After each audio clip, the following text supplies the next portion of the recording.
He texted me divorce papers while I was burying my father. 2 months later, I bought his failing company as the anonymous investor he'd been desperately courting. 3 years ago, I was the wife he controlled with financial abuse. Now I'm the CEO whose signature he needs to save his career. And it all started with 7 words delivered coldly to my phone at my darkest moment. I want a divorce. Papers attached. Curtis. The funeral home was quiet except for the soft instrumental music playing through hidden speakers. The scent of lilies, my father's favorite, filled the air, their sweetness almost overwhelming in the hushed space. Before we jump back in, tell us where you're tuning in from, and if this story touches you, make sure you're subscribed, because tomorrow I've saved something extra special for you.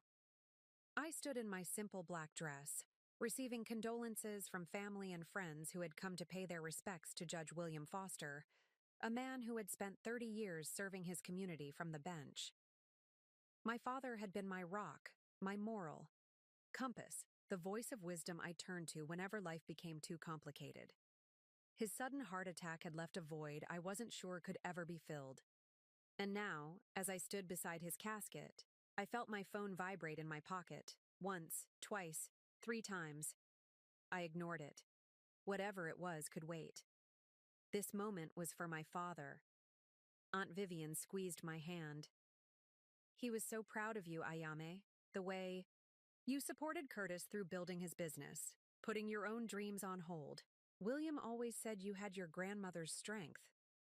I nodded, unable to speak through the tightness in my throat. What Aunt Vivian didn't know, what no one knew, was how that support had slowly transformed into something more sinister. How Curtis had gradually taken control of our finances, questioned every purchase I made, required justification for every dollar spent. How my law degree gathered dust while I managed his schedule, entertained his clients, and maintained the perfect home. My phone vibrated again, more insistently this time. A call, not a text. "Excuse me?" I whispered to Aunt Vivian. "I need to check this." In the hallway, I pulled out my phone. 4 text messages and a missed call, all from Curtis. My stomach tightened. He knew where I was, what today meant. For him to contact me repeatedly now meant something was very wrong. I opened the texts. "Ayame, we need to talk. This isn't working anymore. I've had my lawyer draw up the papers. It's better this way. I want a divorce. Papers attached. Curtis." The world around me blurred. My fingers felt numb as I opened the attachment. A complete divorce petition, already signed by my husband of 8 years. On the day I was burying my father. I leaned against the wall, struggling to breathe. The funeral director passed by, concern crossing his face. "Mrs. Henderson, are you all right?" I straightened, years of maintaining composure in difficult situations, taking over. "Yes, thank you. Just needed a moment." My phone rang again. Curtis. I declined the call and returned to the funeral service, a strange calm settling over me. My father's voice seemed to whisper in my mind. When someone shows you who they are, believe them the first time. Curtis had shown me exactly who he was, and on this day of all days. The service continued. I delivered the eulogy I had carefully prepared, my voice steady despite the earthquake that had just shattered my world. Friends commented later on my strength, my dignity in the face of grief. They had no idea that I was mourning not only my father, but also the death of my marriage, a marriage that I now realized had been built on sand. When I returned to the house that evening, my father's house, where I'd been staying to organize his affairs, I sat in his study surrounded by his law books and allowed myself to feel everything I'd held back during the service. Grief for my father, rage at Curtis's callousness, and beneath it all, a strange sense of liberation. I picked up my father's favorite fountain pen, the one he had used to sign his most important opinions, and began to write. Not a response to Curtis, but something else entirely. A plan. For years, I had managed Curtis's schedule, attended his business dinners, listened to his strategies and concerns. I knew his business partners, his investors, his competitors. I knew which projects were succeeding and which were failing. I knew his passwords, his banking information, his vulnerabilities. Curtis had always treated my law degree as a charming accomplishment, something to mention at dinner parties, but never to be taken seriously. He never seemed to realize that I had graduated top of my class, that I had once been courted by the most prestigious firms in the city before setting aside my career to support his. The irony wasn't lost on me. In his effort to control me financially, Curtis had given me a front row seat to every aspect of his business life. And in his moment of discarding me, he had freed me to use that knowledge. My father had left me a modest inheritance, enough to live on comfortably while I rebuilt my life, but not the kind of wealth that would turn heads. What Curtis didn't know was that my father had also left me his most valuable possession. His network judge William Foster had spent 3 decades on the bench. He knew everyone who mattered in the city, including Ansel Whitman, the managing partner at Whitman Venture Capital. As I sat in my father's study, the outline of a strategy began to form. Not a strategy of revenge, that would be too small, too emotional, too easily dismissed. No, this would be something more elegant, a complete professional transformation that would ripple through Curtis's world like a stone dropped in still water. I reached for my phone and called Ansel Whitman's private number. Ayame, he answered immediately. I was so sorry to miss the service. I'm in Singapore, but I'll be back next week. William was one of the finest men I've ever known. Thank you, Ansel. I actually have something I'd like to discuss with you. When you return, a business proposition. There was a strange peace in my father's house that night after the funeral. As the last of the visitors left, taking with them their casseroles and condolences, I found myself alone with my thoughts and my father's legacy. I hadn't replied to Curtis's texts. Silence was its own form of power, something I had learned from watching my father in the courtroom. Let them fill the silence, he'd often say. People reveal themselves when they're uncomfortable. My phone had buzzed throughout the evening with increasingly urgent messages from Curtis. Did you get the papers? Need your signature ASAP. This doesn't have to be messy. My lawyer says we can be done in 30 days if you cooperate. Ayame, at least acknowledge receipt. I have a major investor meeting next week and need this settled. Each message revealed more about his priorities, his anxieties, and his timeline. Each message was evidence I methodically saved. I spent that night in my father's study, surrounded by his legal volumes and the subtle scent of his pipe tobacco that still clung to the leather chair. The divorce papers lay open on the desk, Curtis's signature bold and confident at the bottom of each page. What struck me most wasn't the dissolution of our marriage, that had been happening in slow motion for years. It was the financial settlement. He proposed a lump sum that represented less than 10% of his company's value, despite my years managing his household, his schedule, his social obligations. Despite the fact that Henderson Tech Solutions had been built while I put my own career on hold. The proposal reflected exactly how Curtis valued my contribution. Minimal, disposable, easily quantified, and dismissed. My father's voice seemed to whisper from the leather-bound book surrounding me. The law isn't just about what's written. It's about what's right. I opened my laptop and began my research. Not emotional, reactive research, but methodical, strategic investigation. I accessed our shared cloud storage using the password Curtis thought I didn't know. I downloaded financial, projections, investor presentations, board meeting minutes, documents I had been vaguely aware of but had never examined closely. As the night deepened, patterns emerged.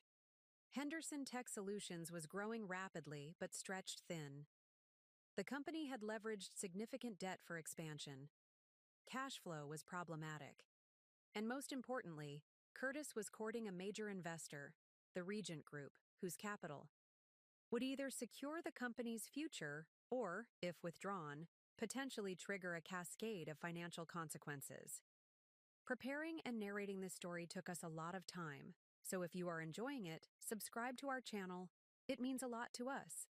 Now back to the story. A text from Curtis at 2 a.m. only confirmed my analysis. It's better for both of us to handle this quickly and quietly. Regents. Due diligence team arrives next week. Messy personal issues could complicate things.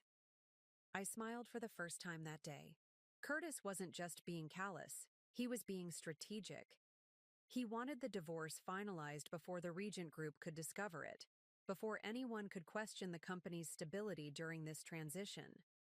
He had timed the divorce papers to arrive when I would be at my most vulnerable, most likely to sign without question. A classic Curtis tactic, applying pressure at moments of weakness. But he had miscalculated badly. Morning light was filtering through the study blinds when I finally closed my laptop. I had slept perhaps 2 hours, but my mind was clearer than it had been in years. I showered, dressed in one of my father's favorite outfits of mine, a crisp navy suit that he had said made me look like a force to be reckoned with, and prepared for my meeting with Ansel Whitman. Whitman Venture Capital occupied the top 3 floors of a downtown high-rise.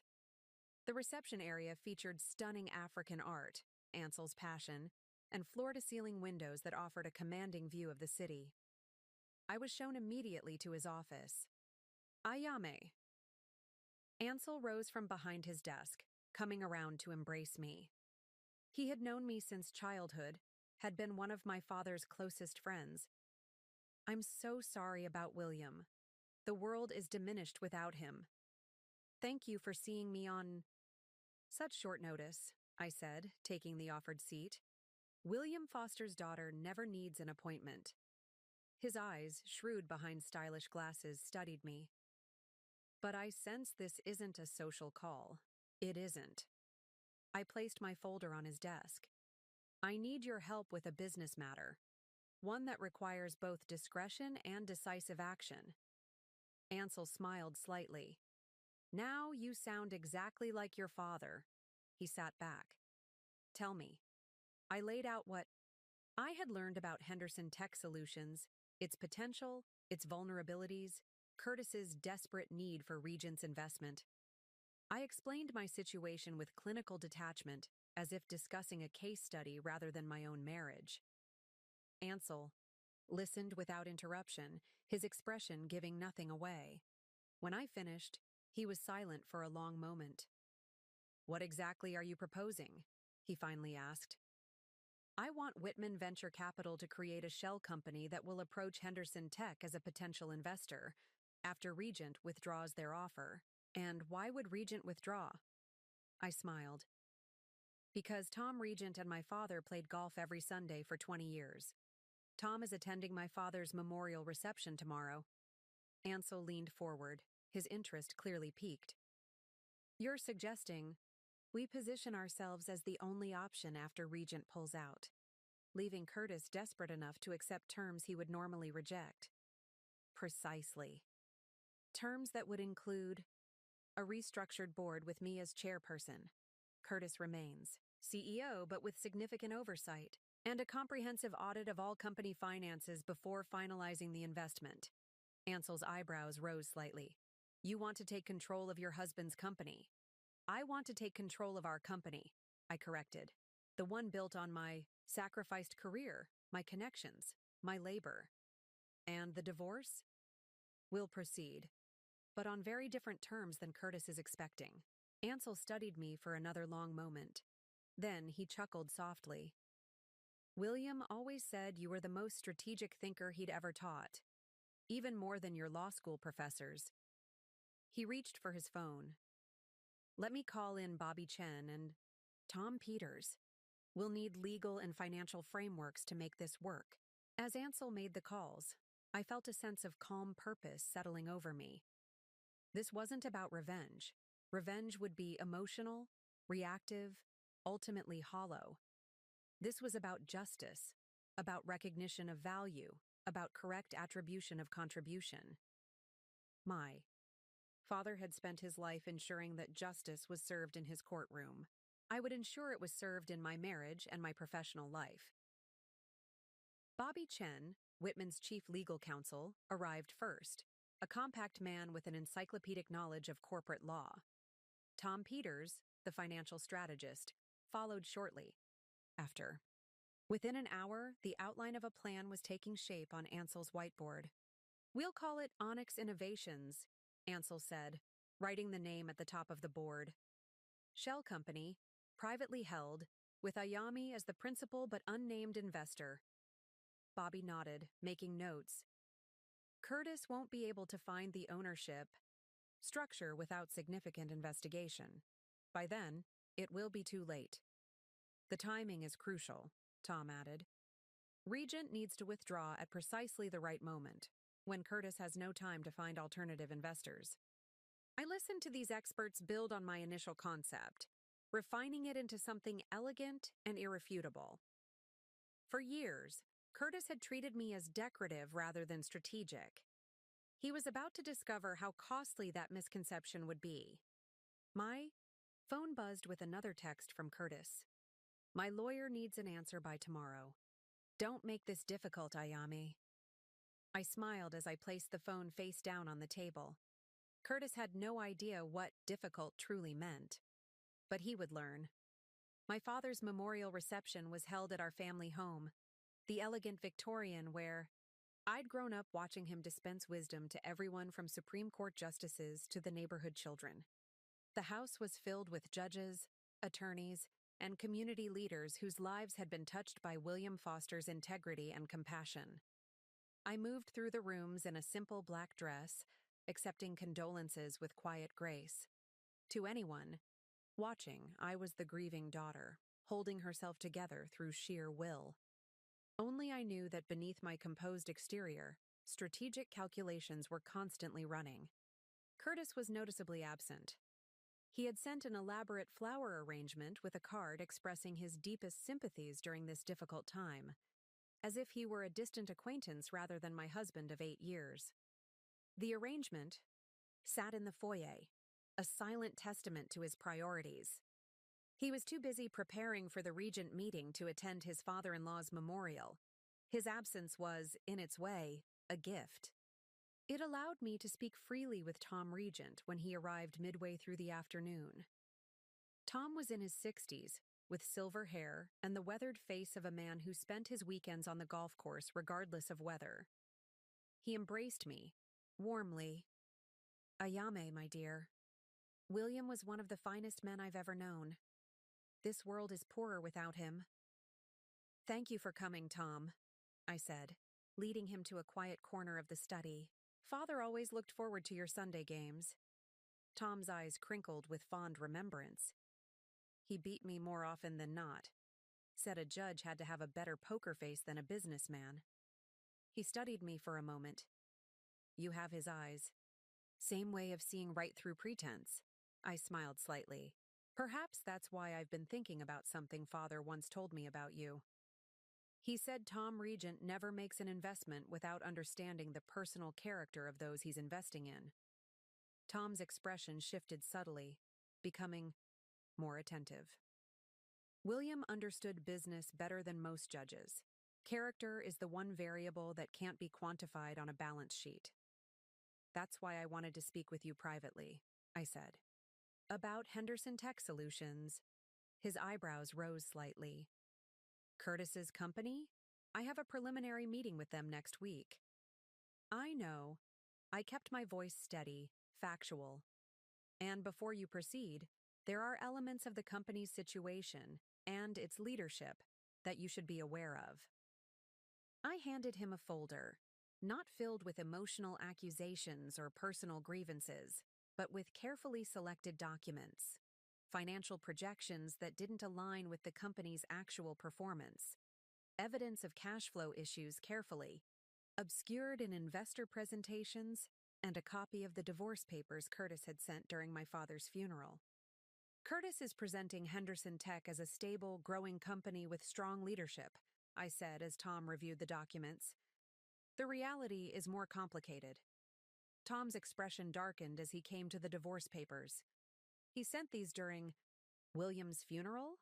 His tone held genuine outrage. The timing was deliberate, I replied. Curtis wants the divorce finalized before your due diligence team can discover it. Before questions about the company's stability during a leadership transition can be raised.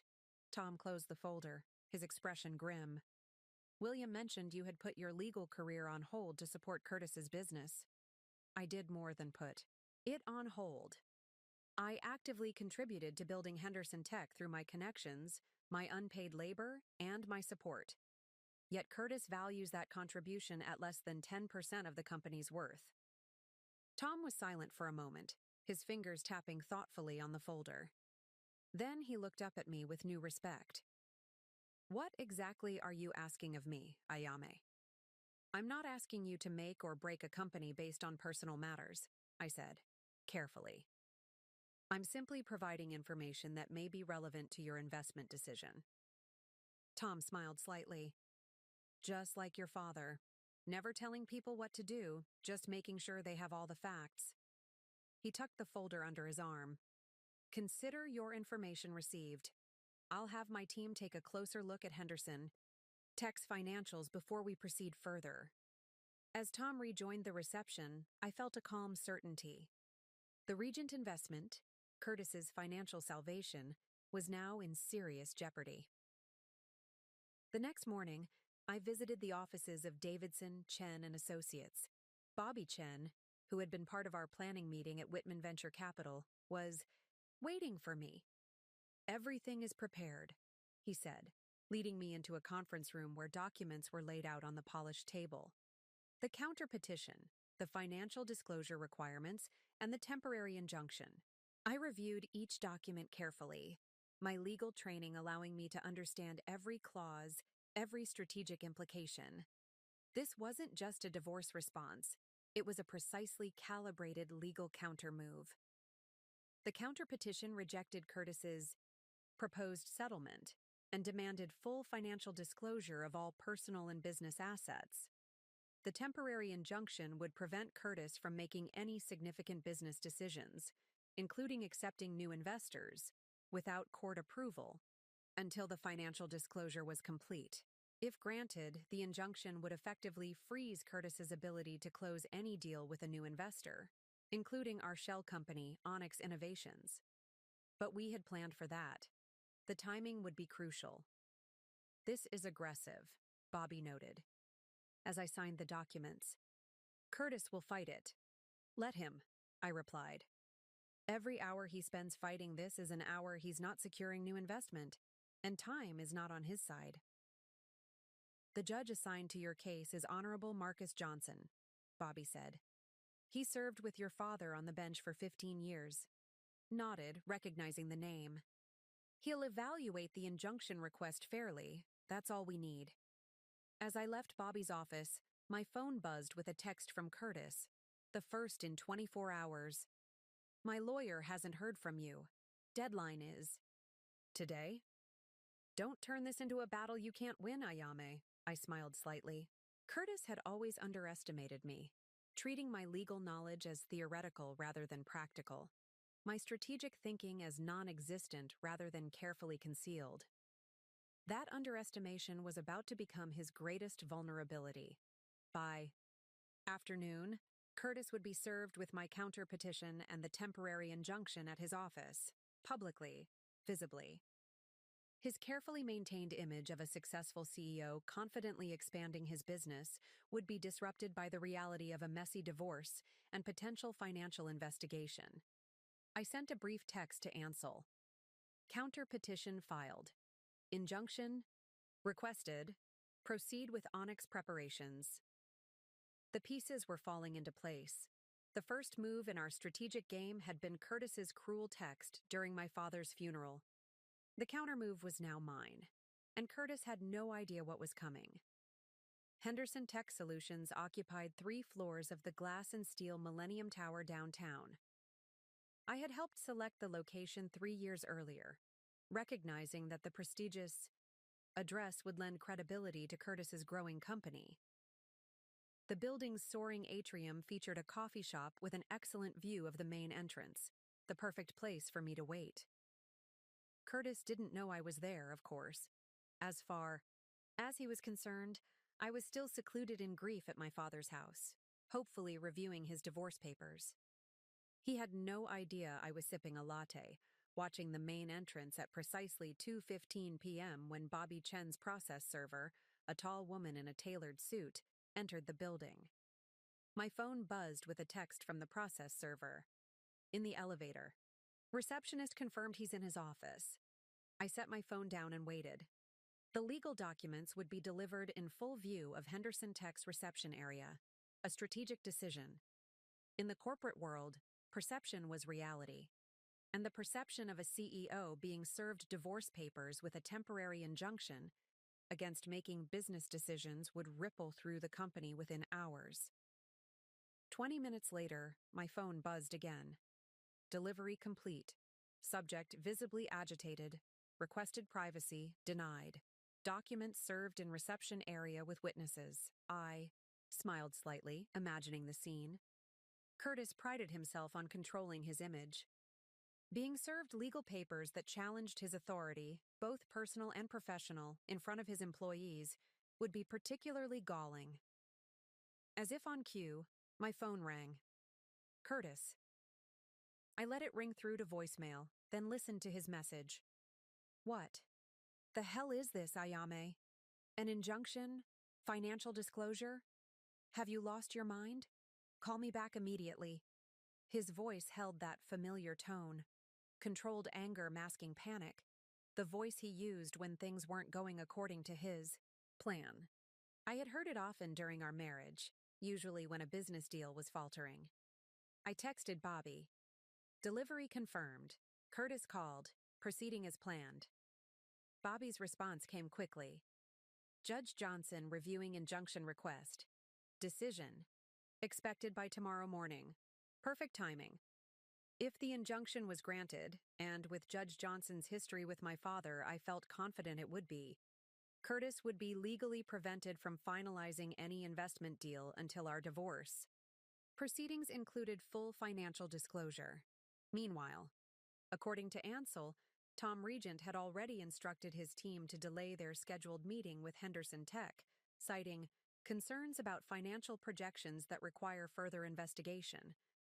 Curtis's carefully constructed timeline was unraveling, and he still had no idea why. I left the coffee shop and headed to my next appointment, a meeting with Elena Ross, Henderson Tech's head of product development. Elena didn't know she was meeting me.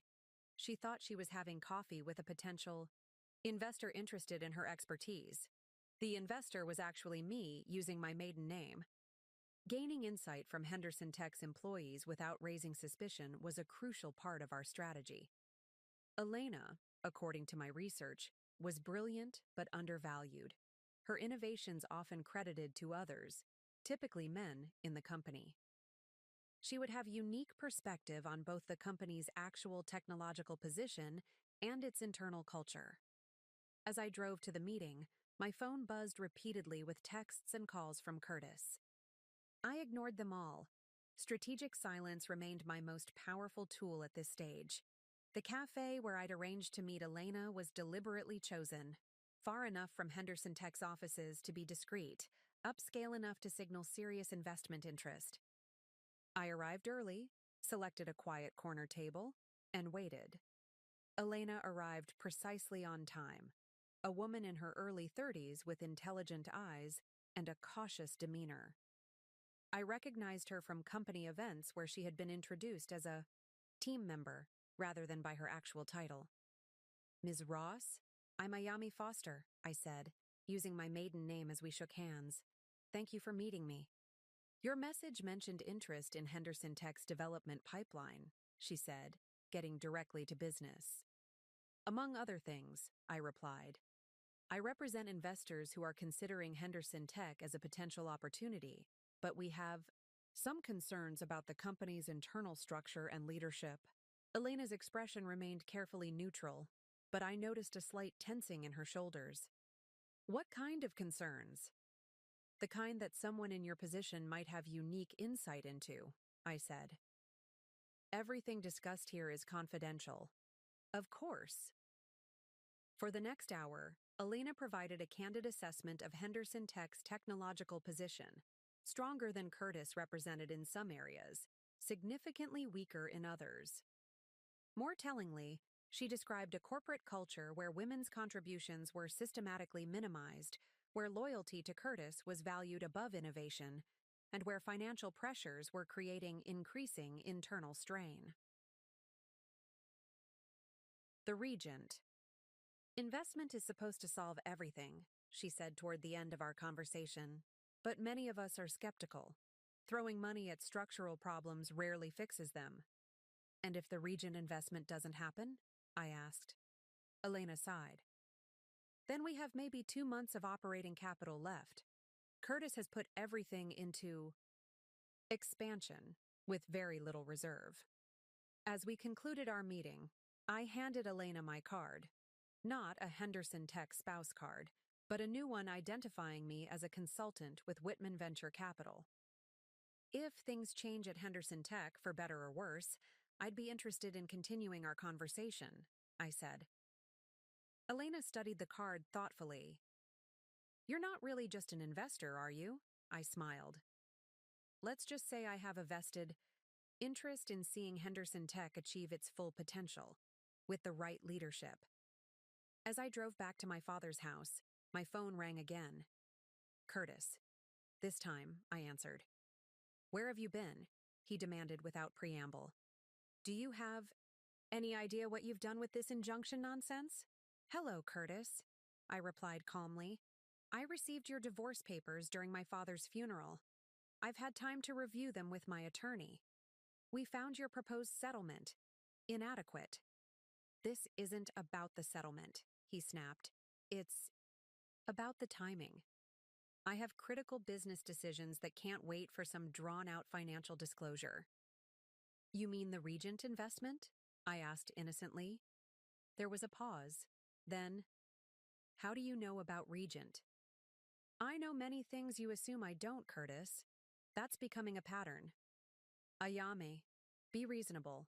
Henderson Tech employs 50 people. Their livelihoods depend on this investment going through. I'm being perfectly reasonable, I replied. All I'm asking for is full financial disclosure before any major business decisions are made. Standard procedure in a divorce involving significant assets. There's nothing standard about this, his voice rose. You've never shown any interest in the business side of things before. Another miscalculation on your part, I said, echoing my thoughts from days earlier. What's that supposed to mean? It means the injunction hearing is tomorrow morning. I suggest you prepare your financial disclosures rather than wasting time trying to intimidate me. I ended the call before he could respond, then texted Ansel. Curtis is panicking. Time to introduce Onyx Innovations. The county courthouse was a familiar space to me. I had spent countless hours there during law school, watching my father preside over cases with unwavering fairness. Now, I walked its marble halls as a petitioner, aware of the curious glances from attorneys and clerks who recognized me as Judge Foster's daughter. Bobby Chen met me at the entrance to Courtroom C, where Judge Marcus Johnson would hear our injunction request. Bobby looked impeccable in a charcoal suit, his expression confident. Curtis's attorney filed an emergency motion to deny the injunction. He informed me quietly as we walked. Claims it would cause irreparable harm to Henderson Tech's business operations. As expected, I replied. Have they provided the financial disclosures? Partial ones at best. They're stalling, hoping to get the injunction lifted before having to reveal everything. We entered the courtroom to find Curtis already seated at the respondent's table with his attorney, Richard Davenport, a divorce lawyer known for aggressive tactics and representing high-net-worth clients. Curtis wore his standard power suit, his expression carefully composed, but I could see the tension in his shoulders. the barely contained agitation in his movements. He didn't look at me as Bobby, and I took our seats at the petitioner's table. Judge Johnson entered, and the bailiff called the court to order. The judge, a contemporary of my father's with a reputation for no-nonsense efficiency, glanced briefly at me with something like sympathy before his expression returned to professional neutrality. "Henderson versus Henderson," he announced, reviewing the papers before him. "Petition for temporary injunction pending full financial disclosure in divorce proceedings." He looked up. "Mr. Chen, as petitioner's counsel, you may begin." Bobby rose smoothly. "Your Honor, my client, Ayame Foster Henderson, received divorce papers from her husband, Curtis Henderson, during her father's funeral service last week. The proposed settlement significantly undervalues her contributions to Mr. Henderson's business success, particularly given that Mrs. Henderson suspended her own legal career to support the development of Henderson Tech Solutions. Mr. Henderson has refused to provide complete financial disclosure, particularly regarding certain business assets and pending transactions. We are simply asking that no major business decisions be finalized until proper disclosure allows for fair valuation of marital assets." Judge Johnson nodded, then turned to Curtis's attorney. "Mr. Davenport?" Richard Davenport stood, exuding practiced confidence. "Your Honor, this injunction request is both unreasonable and potentially devastating to a thriving business that employs 50 people. Mrs. Henderson has never participated in the day-to-day operations of Henderson Tech Solutions and has limited understanding of its financial structure." He paused dramatically. "Furthermore, Henderson Tech is at a critical juncture in negotiations with investors. Delaying these negotiations could irreparably damage the company's growth trajectory. We have provided preliminary financial disclosures that clearly demonstrate the fairness of Mr. Henderson's proposed settlement." I kept my expression neutral, but inwardly I noted how Davenport echoed Curtis's dismissive assessment of my business understanding, another miscalculation that would work in my favor. "Judge," Johnson reviewed the documents before him. "Mr. Davenport, these financial disclosures are indeed preliminary at best. There's no detailed accounting of Henderson Tech's current valuation, pending deals, or complete asset listing. We're preparing those documents, Your Honor, but they take time to compile. Meanwhile, this injunction would effectively prevent Mr. Henderson from running his company." "Not at all," Bobby countered. "The injunction merely prevents finalizing major investment or acquisition deals without court approval until financial disclosure is complete. Day-to-day operations would continue unaffected." Judge Johnson seemed to consider this, then turned to Curtis directly. "Mr. Henderson, how quickly can you provide complete financial disclosure for all personal and business assets?" Curtis shifted uncomfortably.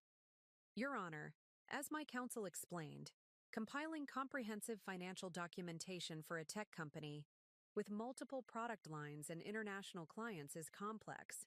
It could take weeks."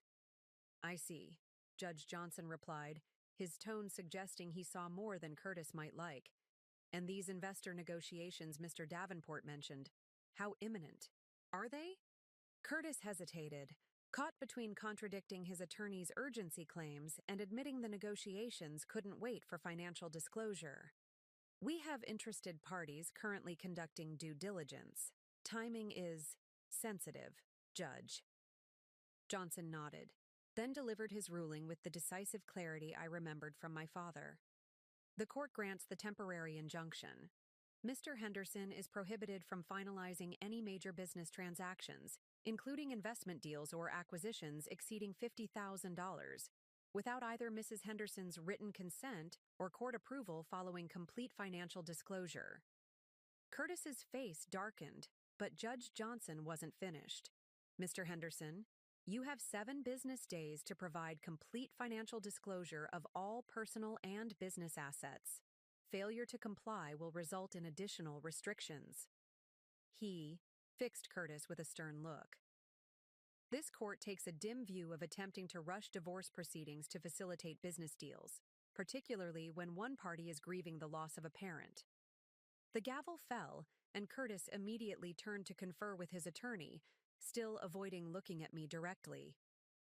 As Bobby and I exited the courtroom, my phone buzzed with a text from Ansel. Onyx Innovations reaching out to Henderson Tech today. Tom Regent officially withdrew interest this morning. Perfect timing.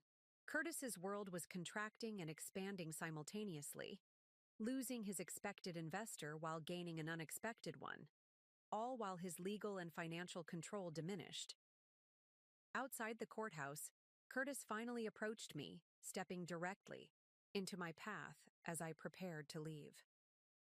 "I hope you're satisfied," he said, his voice low and tense. "You've just put the company at risk over what? Spite? Revenge for the timing of the divorce papers?" I met his gaze calmly. "This isn't about spite, Curtis.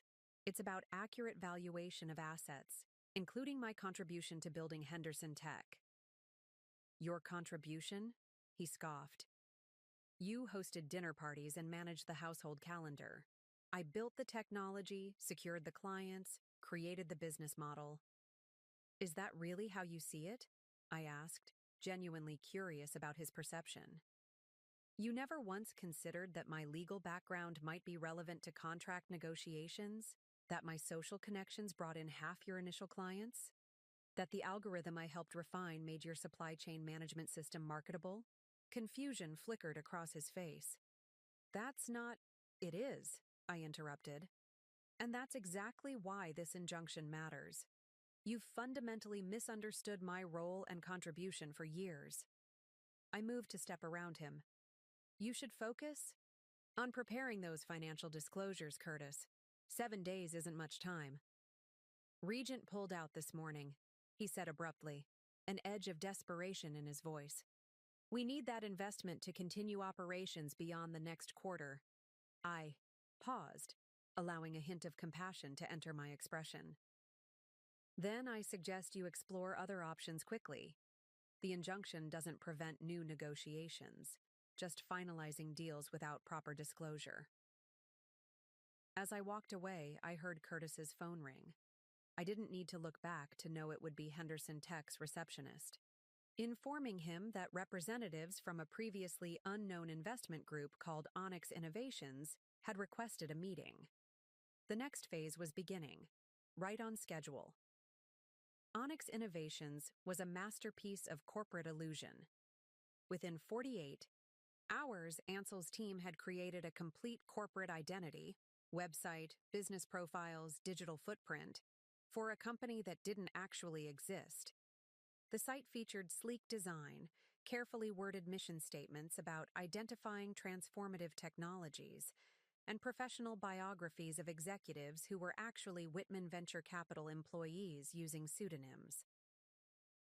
From my father's study, which had become my command center, I monitored the approach to Henderson Tech through a series of texts and calls with Ansel. "Meeting set for 2 p.m., he informed me. Curtis moved his entire schedule to accommodate us after hearing about Regent's withdrawal. I smiled at the predictability.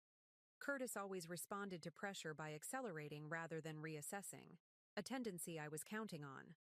"Remember," I texted back, "initial offer should be exactly what he needs, but with terms just uncomfortable enough to make him hesitate."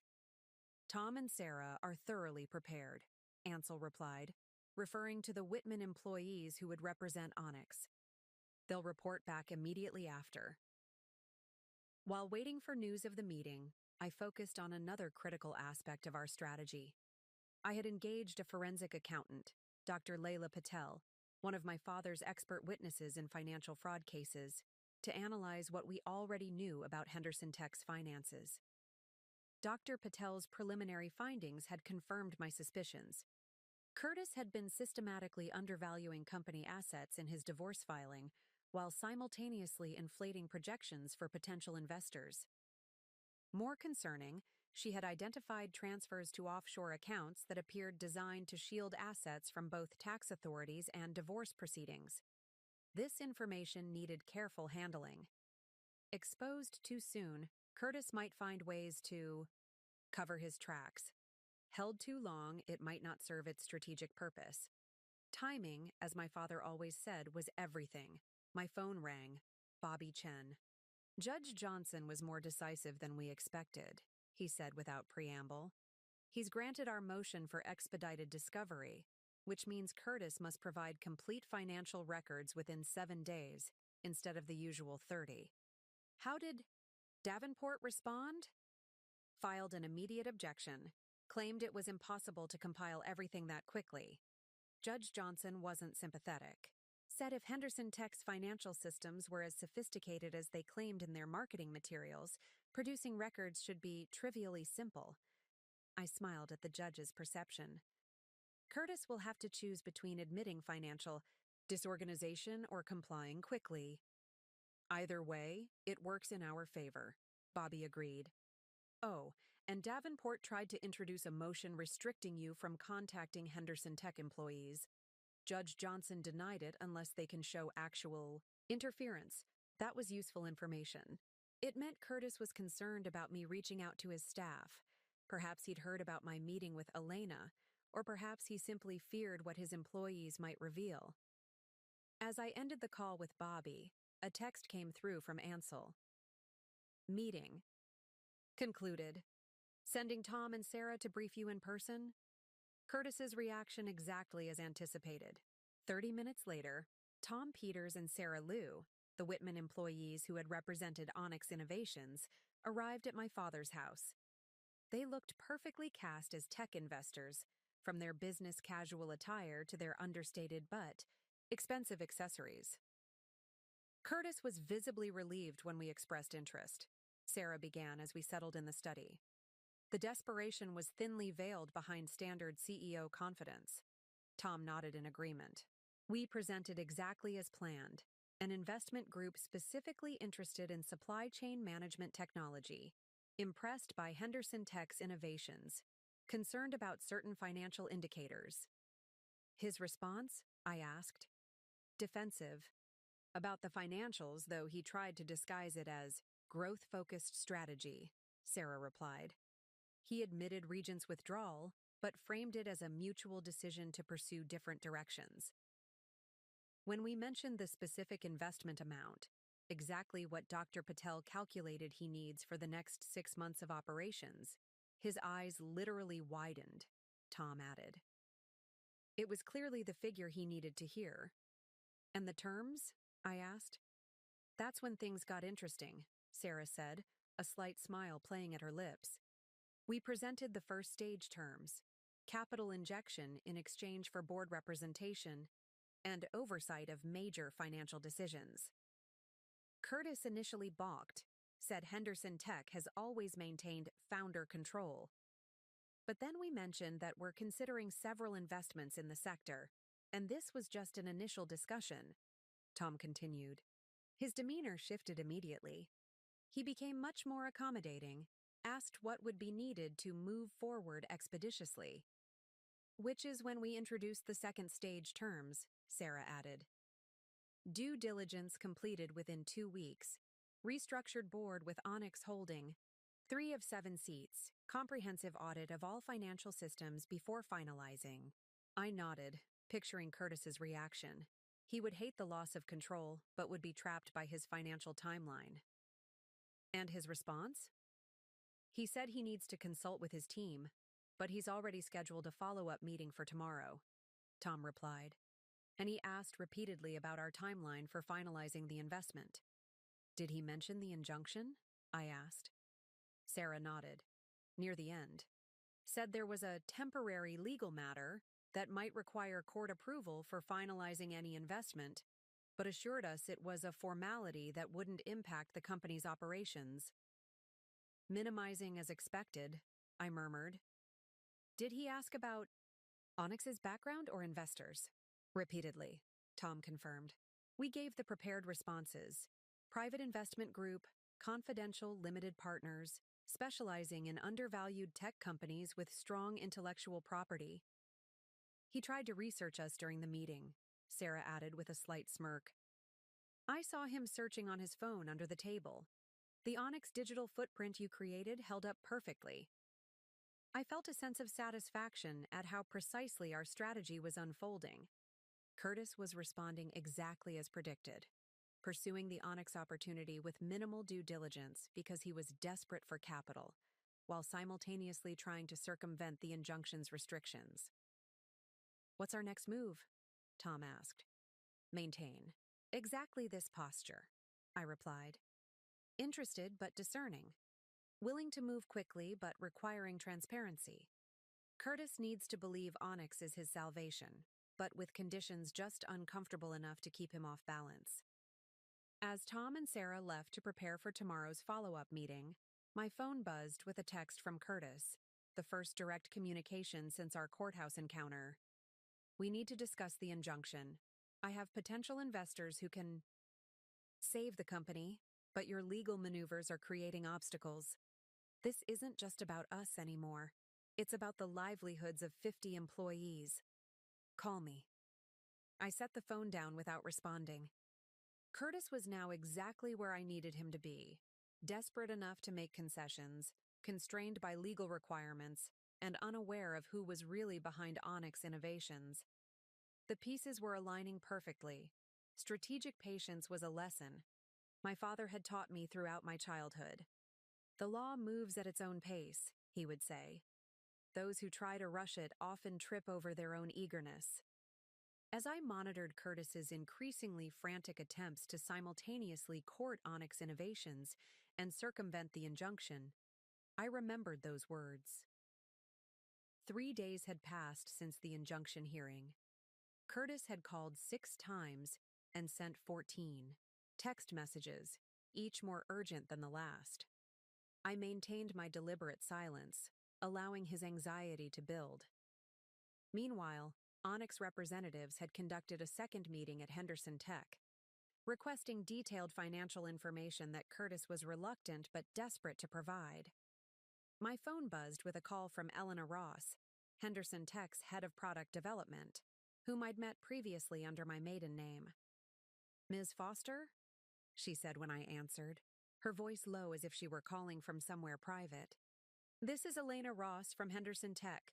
We met last week." "I remember," I replied. "Is everything all right?" "There's something strange happening here," she said. "Curtis called an emergency management meeting yesterday. He's pushing everyone to accelerate development timelines, clean up financial documentation, and prepare for significant structural changes.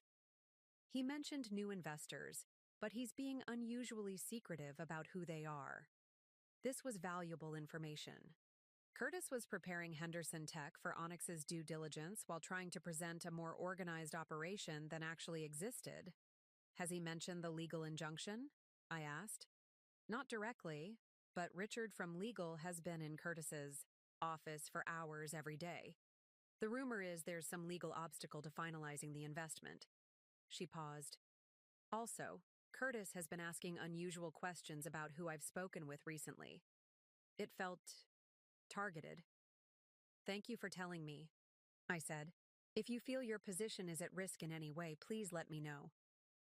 "That's not why I called," Elena replied, her voice stronger now.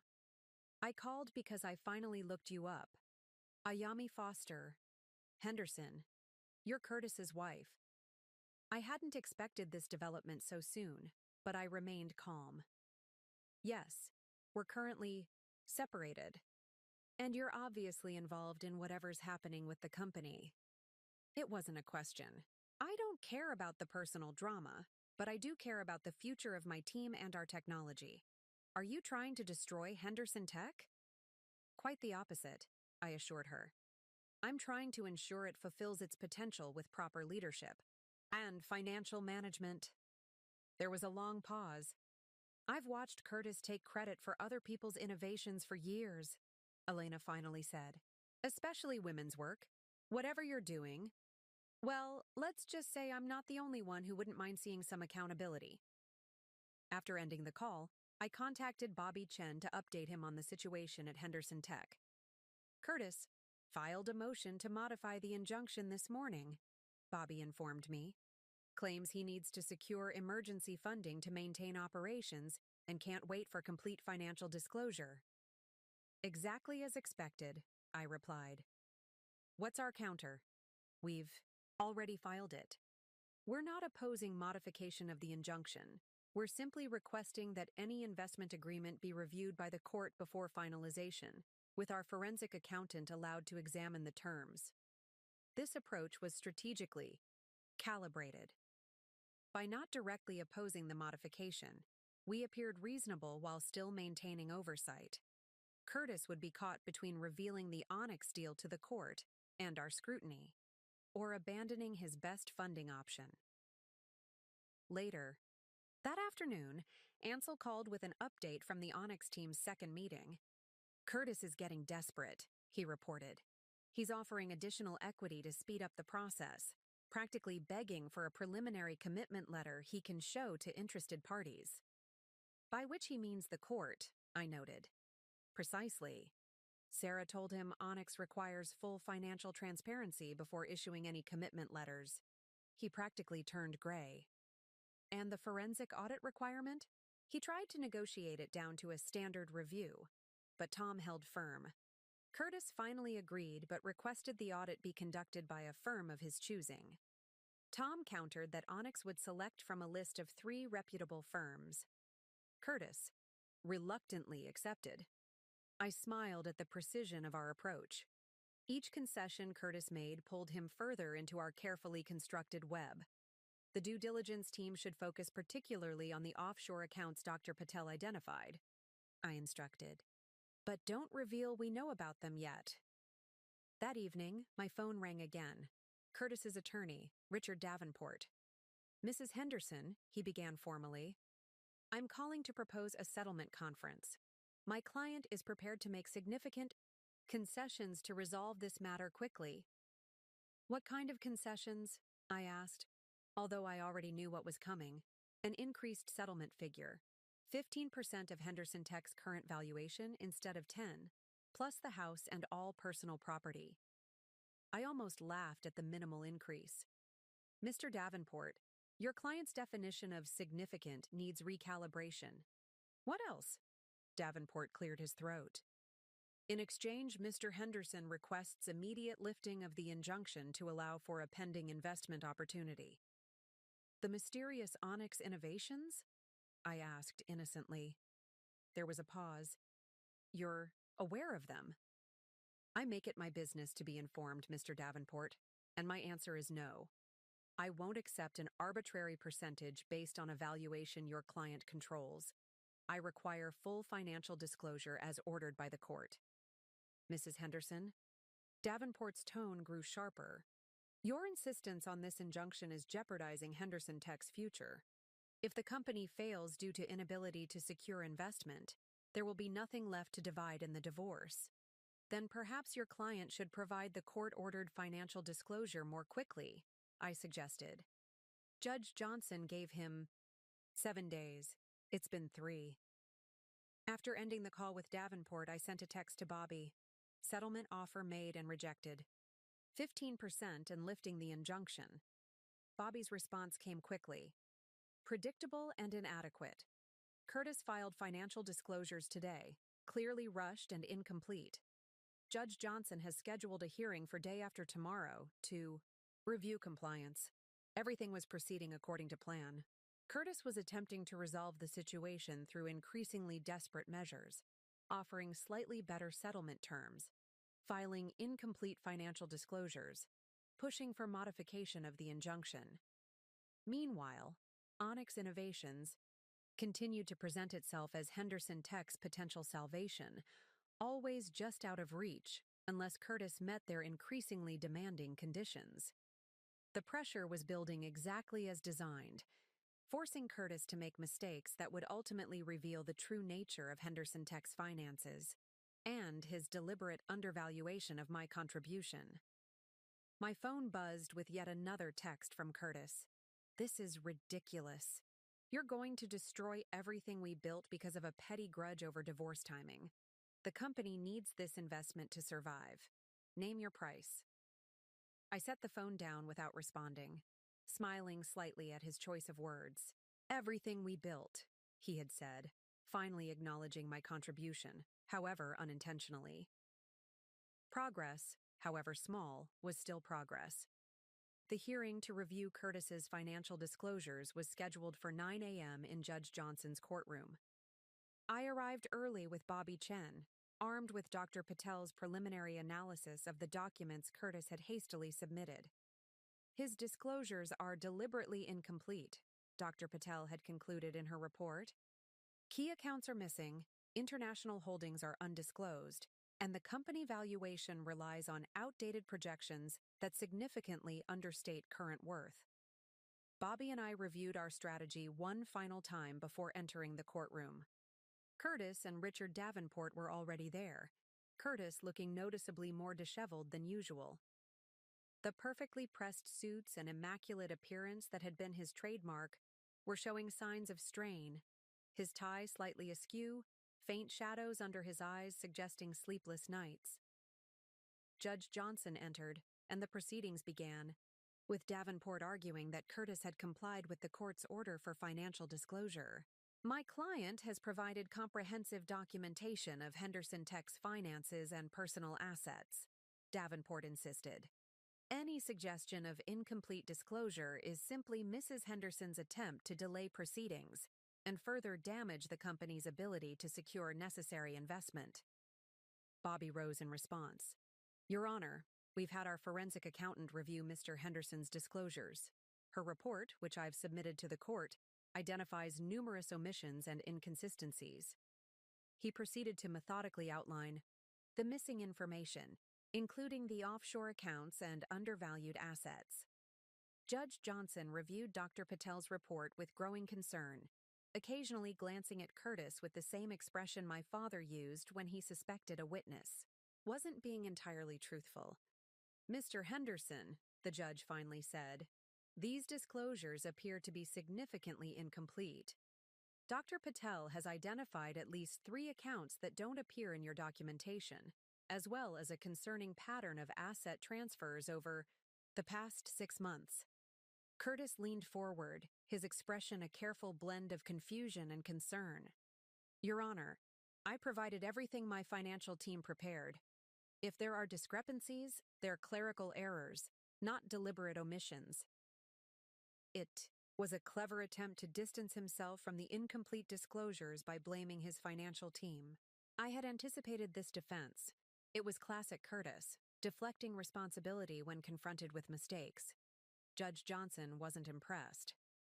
Mr. Henderson, as CEO of a technology company and the primary financial decision-maker in your marriage, the court expects more than clerical errors in your compliance with direct orders. He turned to study Dr. Patel's report again before continuing. The court finds Mr. Henderson's financial disclosures inadequate and potentially misleading. I'm ordering complete and verified disclosures within 48 hours, to include all accounts identified in Dr. Patel's report, plus any others not yet disclosed. Curtis visibly paled. 48 hours was barely enough time to compile the information, let alone sanitize it as he had clearly attempted to do with the initial disclosures. Furthermore, Judge Johnson continued, given these concerning omissions, the temporary injunction will remain in full effect. Any pending investment deals must be submitted to the court for review before finalization. As we exited the courtroom, Curtis intercepted me in the hallway, moving quickly to block my path. This is going too far, he said, keeping his voice low but intense. You know what's at stake here. Henderson Tech will collapse without this investment, and your precious settlement will be worth nothing. I met his gaze calmly. Then provide accurate financial disclosures and submit the investment deal for court review. If everything is as straightforward as you claim, there should be no problem. The Onyx deal is time-sensitive, he insisted. They have other options they're considering. If we don't move quickly, they'll invest elsewhere. That sounds like a negotiating tactic I've heard you use before, I observed. Create artificial time pressure to force concessions. Frustration flashed across his face. This isn't a game. Ayame, real jobs, real livelihoods are at stake. I'm well aware, I replied, which is why I want to ensure any investment deal properly values the company and protects its future. and my interest in it. Before he could respond, my phone buzzed with a text from Ansel. Onyx team reports Curtis just called, sounding desperate. Wants to accelerate timeline. Mentioned legal complications being resolved soon. I suppressed a smile as I put my phone away. Curtis was clearly trying to pressure both sides simultaneously, telling me the Onyx deal couldn't wait while telling Onyx the legal issues would soon be resolved. I need to go, I told Curtis. I suggest you focus on providing accurate financial disclosures this time. Judge Johnson's patience is clearly wearing thin. Back at my father's house, I convened a strategy meeting with Ansel, Bobby, and Dr. Patel. The next 48 hours would be critical. Once Curtis provided complete financial disclosures, or failed to, we would have all the leverage we needed for the final phase of our plan. Curtis is panicking, Ansel reported. He's offering Onyx increasingly favorable terms, practically giving away control of the company in exchange for immediate investment. Which plays perfectly into our strategy, I noted. The more desperate he becomes, the more concessions he'll make to Onyx. Concessions that will ultimately benefit us when the truth is revealed. Dr. Patel reviewed her latest findings. Based on what I've already uncovered, Curtis has been systematically undervaluing Henderson Tech's intellectual property while overvaluing its physical assets, a classic technique to manipulate company. Valuation during divorce proceedings. And the offshore accounts? I asked. 3 confirmed so far, with substantial transfers over the past year. Nothing explicitly illegal, but certainly questionable in the context of divorce proceedings and investor disclosures. Bobby added his legal perspective. Once the complete disclosures are submitted, assuming Curtis complies, we'll have everything we need to demonstrate deliberate undervaluation of marital assets. That alone could justify a significant adjustment to the settlement, possibly up to 40–50% of the company's true value. But that's not our primary objective, I reminded them. Control is more valuable than percentage ownership. Our strategy session was interrupted by a text from Elena Ross. Emergency board meeting called for tomorrow morning. Curtis telling directors the future of the company depends on an investment deal that's being obstructed by personal legal matters. Thought you should know. I shared this information with the team. Curtis is trying to rally the board to pressure me. He's portraying me as the obstacle to the company's salvation, rather than acknowledging his own financial mismanagement. How do you want to respond? Ansel asked. I considered our options carefully. It's time to accelerate our timeline slightly. Have the Onyx team contact Curtis immediately after his board meeting. Tell them they're ready to proceed with final terms, but require one additional condition, a meeting with all key technical personnel without Curtis present to evaluate the true value of Henderson Tech's intellectual property.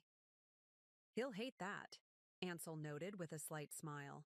Exactly, but he'll be too desperate to refuse. As the meeting concluded, I felt a sense of calm certainty. Everything was proceeding according to plan, with Curtis reacting exactly as anticipated at every stage.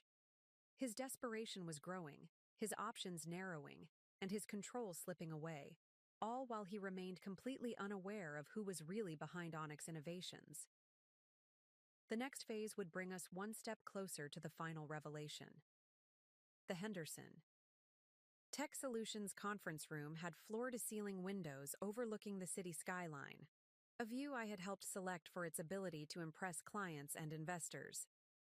Today, that same view served as the backdrop for a critical meeting between the Onyx Innovations team and Henderson Tech's key technical personnel, a meeting deliberately scheduled while Curtis was occupied with completing his court-ordered financial disclosures. I wasn't physically present, of course, but I monitored the situation through regular updates from Sarah Liu, who was leading the Onyx team. The meeting had been strategically designed to accomplish 2 objectives: gather unfiltered information about Henderson Tech's true technological capabilities, and create a sense of alliance between Onyx and the technical team, separate from Curtis's influence. Technical assessment underway, Sarah texted. Elena leading discussion. Curtis tried to join, but Tom intercepted him with investor questions in his office. Perfect. Tom Peters would keep Curtis occupied while Sarah conducted the technical evaluation without his controlling presence. Meanwhile, Bobby Chen was at the courthouse, monitoring the submission of Curtis's complete financial disclosures. The 48-hour deadline was approaching, and according to Bobby, Curtis's legal team had been working frantically to compile the required documentation. Financial disclosure package just submitted, Bobby texted. Much more substantial than the Yao first version. Dr. Patel is reviewing now. The pieces were falling into place exactly as planned. With Curtis distracted by multiple pressures, the court deadline, the Onyx meeting, the board's concerns, he was unable to maintain the careful control that had characterized his management style. My phone rang. Elena Ross. They're gone, she said without preamble. The Onyx team just left after a 3-hour deep dive into our technology. How did it go? I asked. Honestly, it was the most thorough and intelligent assessment we've ever had from potential investors. They actually understood the technology, asked insightful questions, and seemed genuinely interested in our development roadmap. She paused. Very different from the usual investors Curtis brings in, who focus only on market size and revenue projections. And the team's response to them? Overwhelmingly positive. Even the most skeptical engineers were impressed. Another pause. Curtis is furious, though. He tried repeatedly to join the meeting, but they insisted on speaking with the technical team directly. When he finally got in at the end, it was clear he'd been excluded from substantive discussions. This was exactly the dynamic I had hoped to create, establishing Onyx as an ally to the technical team while positioning Curtis as an obstacle to transparent assessment. What happens next? Elena asked. That depends partly on you and your team, I replied. How would you feel about a significant change in company leadership? Her answer came without hesitation. If it means working with people who actually understand and value what we're building, we'd welcome it. After ending the call with Elena, I received an update from Dr. Patel about Curtis's financial disclosures. Complete. Review will take time, but initial assessment confirms our suspicions. The offshore accounts contain approximately $3.7 million not disclosed in the first submission. Company valuation understated by at least 30% through creative accounting. Detailed report by evening. With this information, we had everything needed. For the next phase, I called Ansel to coordinate timing. The technical assessment was a success, I informed him. The team is favorably disposed toward Onyx and increasingly frustrated with Curtis. Tom reports the same, Ansel replied. Curtis was agitated throughout their meeting, checking his phone constantly, clearly worried about what was happening with the technical team. And the financial disclosures confirm significant undervaluation and hidden assets, I added. We're ready for the next step. The investment proposal? Yes, but with a twist. Instead of just offering financing with board control, Onyx should propose a complete leadership restructuring. A new CEO with Curtis remaining as Chief Innovation Officer. Frame it as necessary to satisfy investor concerns about financial management, while recognizing his technical vision. Ansel considered this. He'll resist losing the CEO position. Of course, but he's running out of options. Regent has withdrawn. The board is concerned. The court is scrutinizing his finances, and the company needs capital within weeks. He'll negotiate hard, but ultimately accept if it's the only path to save the company. And when do we reveal your involvement? Not yet, I replied. Let him accept the terms first. The revelation will be more powerful once he's legally committed.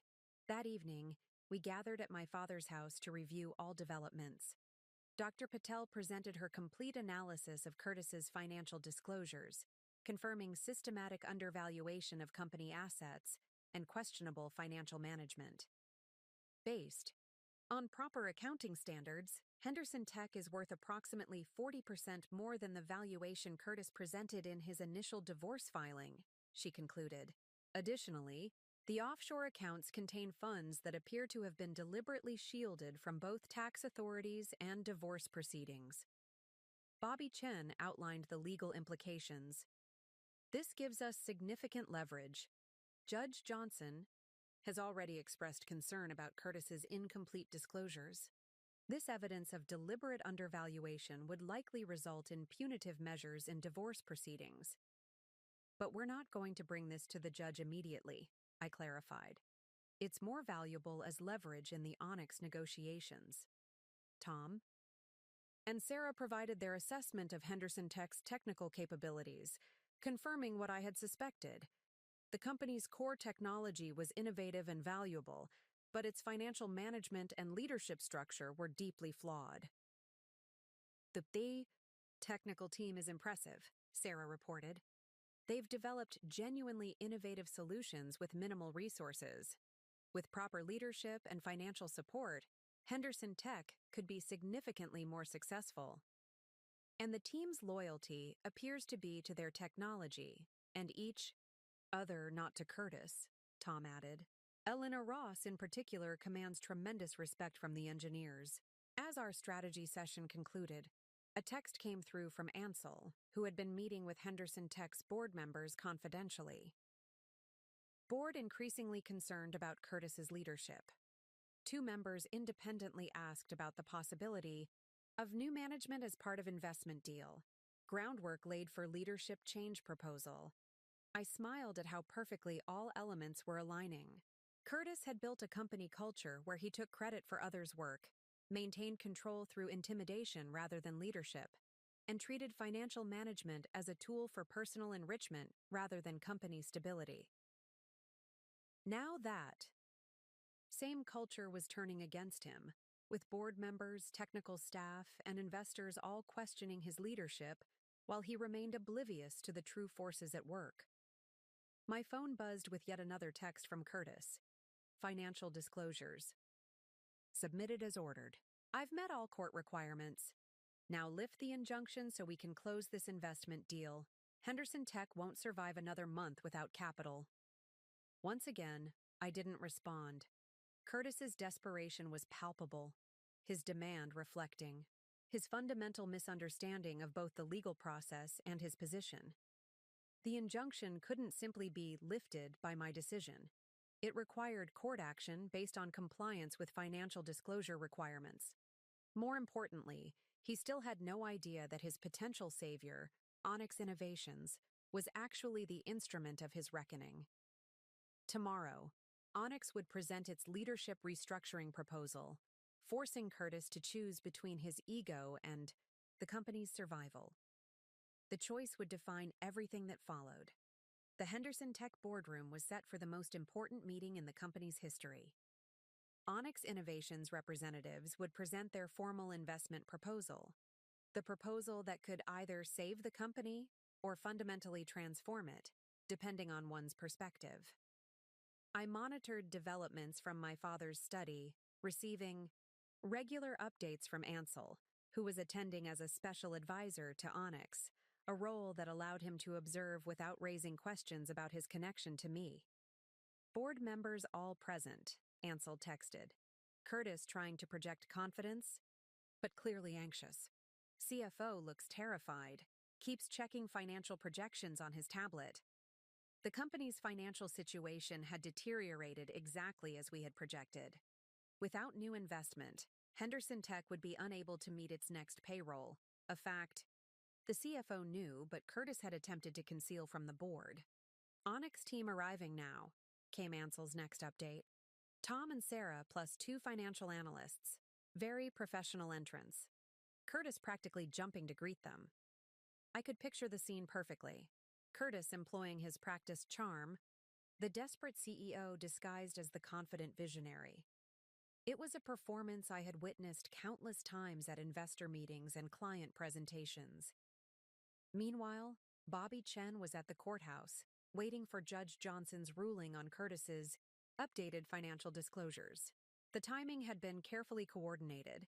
The judge's decision would likely come during the Onyx presentation, adding another layer of pressure to Curtis's already precarious position. My phone rang. Bobby. Judge Johnson has reviewed the updated disclosures, he reported. He's satisfied with the completeness but troubled by the discrepancies between the first and second submissions. He's maintaining the injunction with one modification. Curtis can proceed with investment negotiations, but must submit any final agreement for court approval before signing.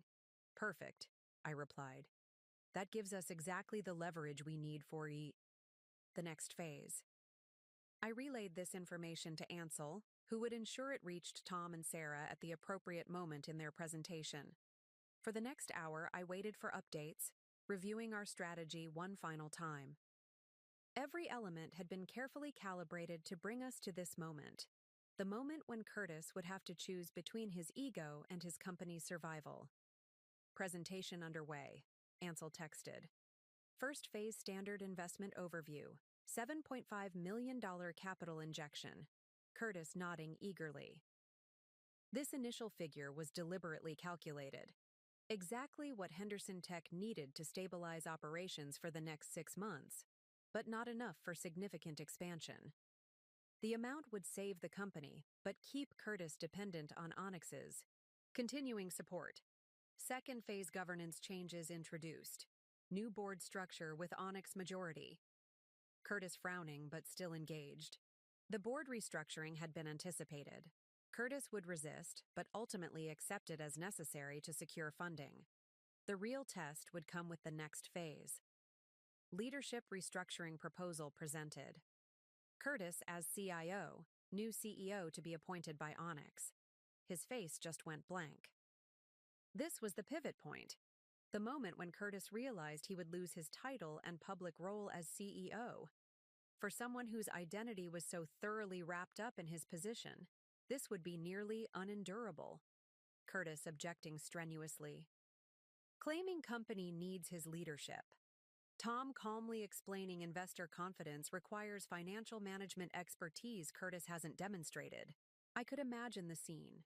Curtis becoming increasingly agitated while Tom maintained professional composure, presenting the leadership change not as a punitive measure, but as a necessary condition for investment. Board members surprisingly quiet, not defending Curtis. CFO actually nodded at mention of financial management expertise. This was significant. The board's silence indicated they shared concerns about Curtis's leadership, particularly regarding financial matters. His isolation was growing. Tom. Just mentioned court injunction. Explained Onyx aware of legal constraints, prepared to work within them, but cannot proceed without leadership change. The strategic introduction of the legal situation would force Curtis to acknowledge his constraints publicly, another blow to his carefully maintained image of control. Curtis requested brief recess to consider options. Board agreed. Meeting paused for 15 minutes. This was expected. Curtis always sought private space when losing control of a situation. He would use this time to search for alternatives, only to realize he had none. While waiting for the meeting to resume, I received a text from Eleanor Ross. Technical. Team assembled in conference room B. Curtis asked us to demonstrate our support when meeting reconvenes. Team discussing whether to comply. Most inclined to support leadership change if it preserves jobs. I replied immediately, your team should make their own decision. Whatever happens, good people with valuable skills will always have options. This subtle reminder that the technical team had value beyond Curtis's company was deliberate, planting the seed that their futures weren't dependent on his leadership. Meeting resuming, came Ansel's next update. Curtis looks composed, but tense. Has clearly made some decision. The next few minutes would determine everything. If Curtis accepted the leadership restructuring, we would proceed to the final phase of our plan. If he rejected it, Henderson Tech would likely collapse, an outcome we were prepared for but preferred to avoid. Curtis counter-proposing. Accepts. Board restructuring and financial oversight but wants to remain CEO with redefined responsibilities. Suggests compromise of co-CEOs, him for vision strategy, Onyx appointee for operations, finance. This was classic Curtis, attempting to salvage his title and public role while appearing to compromise. The co-CEO proposal was a transparent effort to maintain his perceived status while technically accepting oversight. Tom listening politely, but unmoved. Restating Onyx's position. Investment contingent on single clear leadership. Curtis as CIO focusing on technology vision. New CEO with proven financial management experience. The response was exactly as we had scripted. Polite, but firm. Presenting the leadership change as non-negotiable. Board chair speaking now, asking Curtis directly about financial timeline. Curtis forced to admit payroll at risk without immediate investment. Mood in room shifting noticeably. This public acknowledgement of the company's precarious financial position would further undermine Curtis's negotiating leverage, both with Onyx and the board. Technical team entered, led by Elena. Curtis looking expectant. Elena spoke.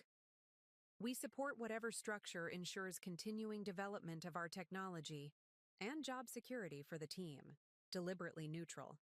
Elena's careful wording effectively denied Curtis the vocal support he had sought, another indication of his waning influence within the company he had founded.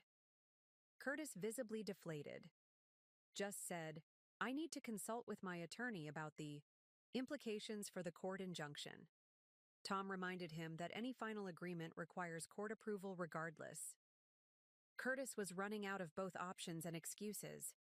The reality of his situation, a company on the brink of financial collapse, a board unwilling to defend his leadership, a technical team prioritizing their work over his ego, and legal constraints he couldn't circumvent, was finally becoming inescapable.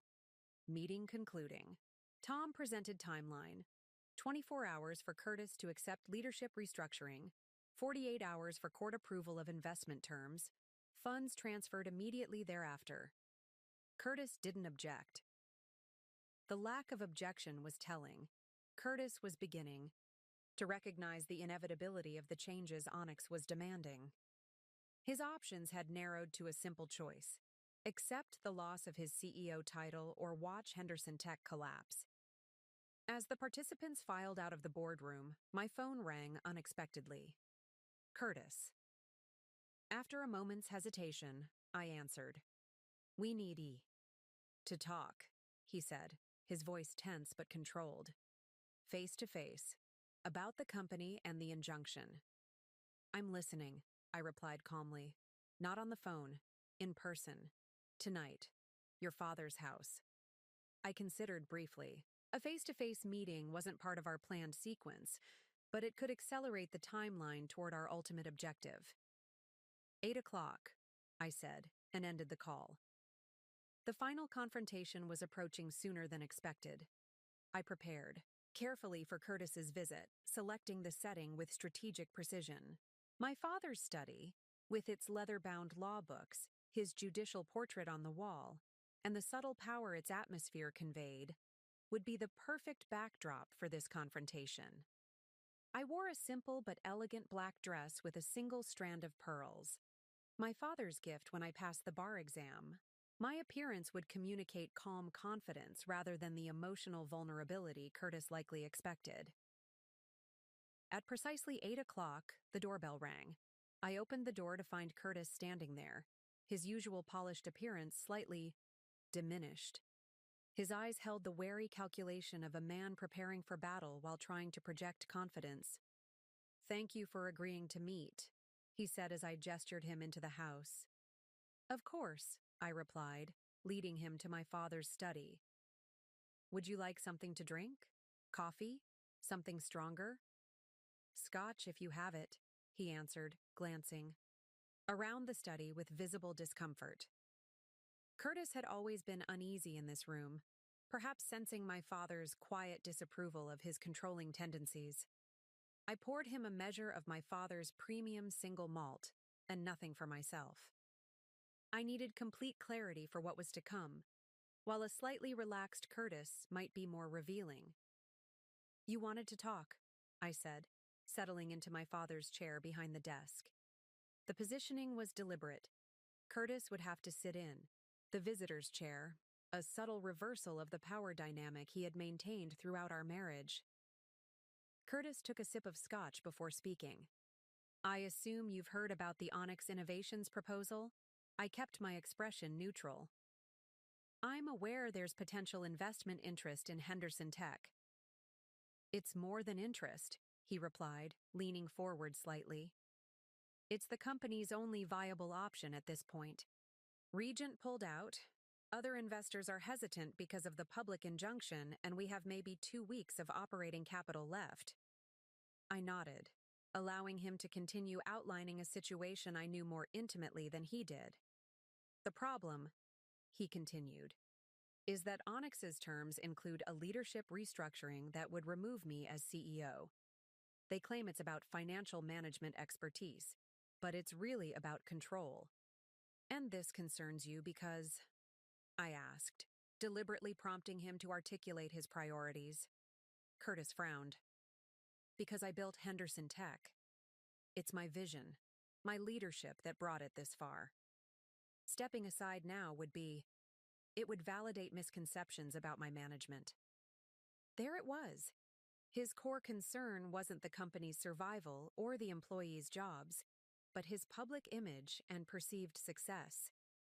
This had always been the heart of Curtis Henderson. Appearances mattered more than substance.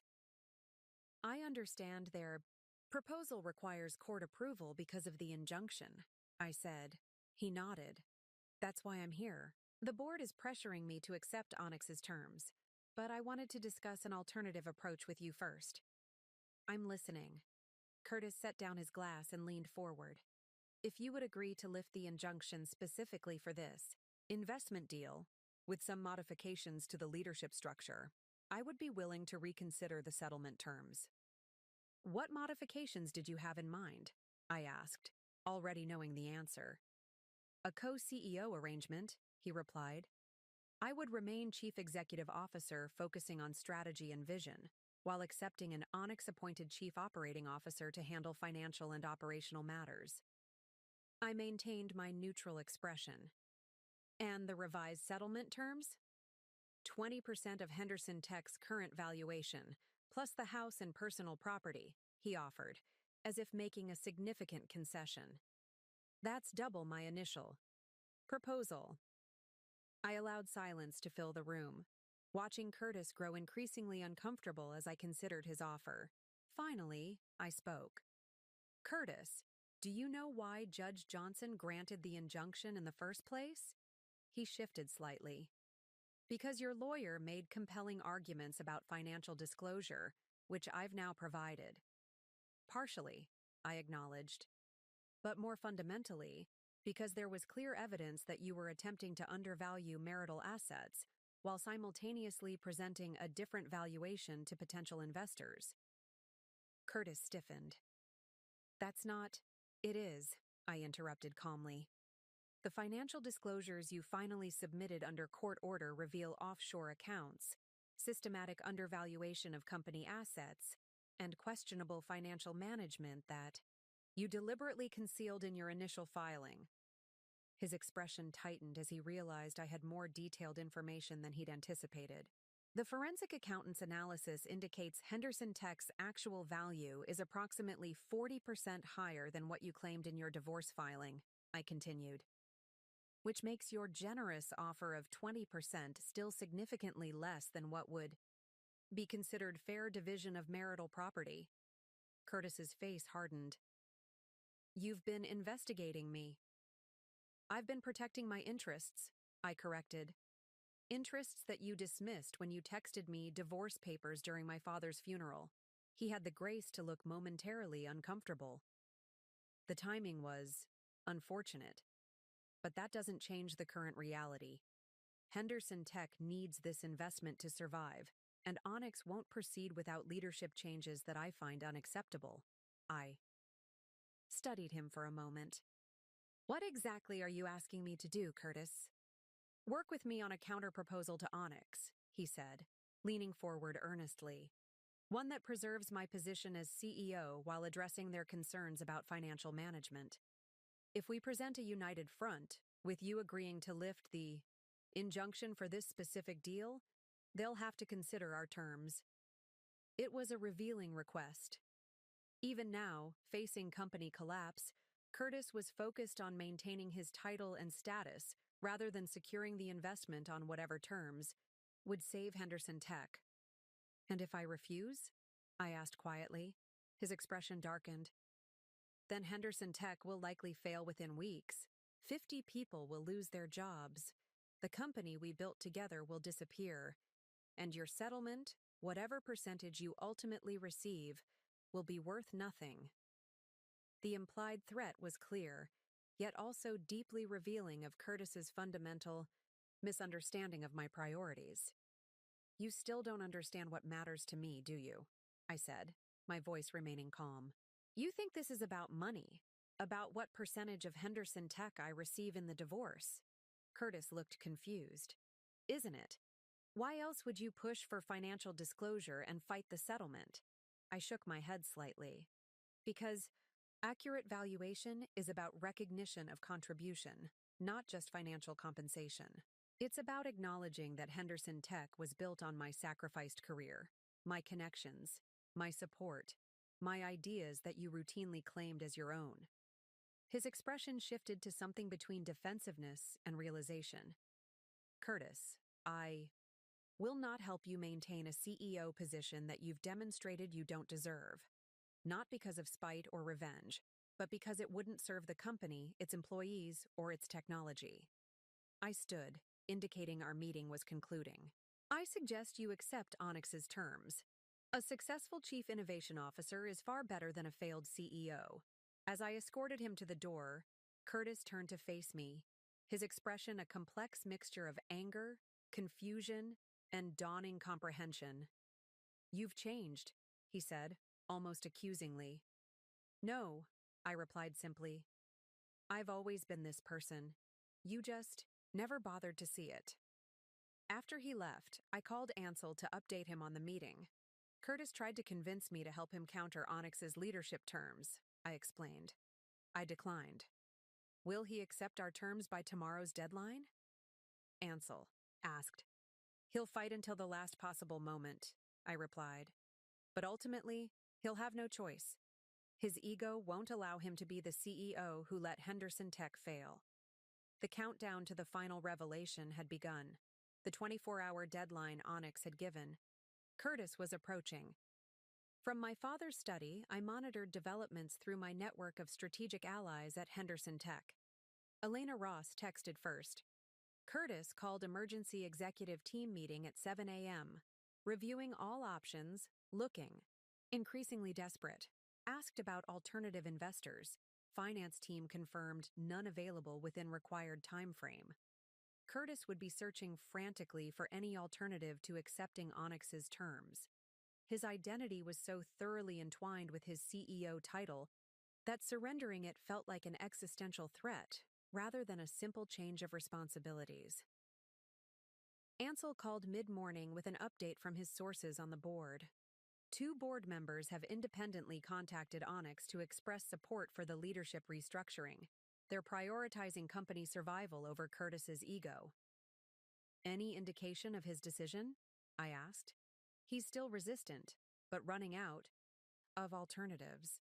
The CFO presented updated financial projections showing they'll miss payroll within 10 days without the Onyx investment. Curtis can't ignore that reality much longer. As noon approached, the deadline Onyx had established, "Bobby," Chen called with news from the courthouse. "Judge Johnson has reviewed the forensic accountant's analysis of Curtis's financial disclosures," he reported. "He's issued an amended ruling on the injunction. Curtis can proceed with the Onyx investment without further court approval, provided the final agreement includes independent financial management and board oversight."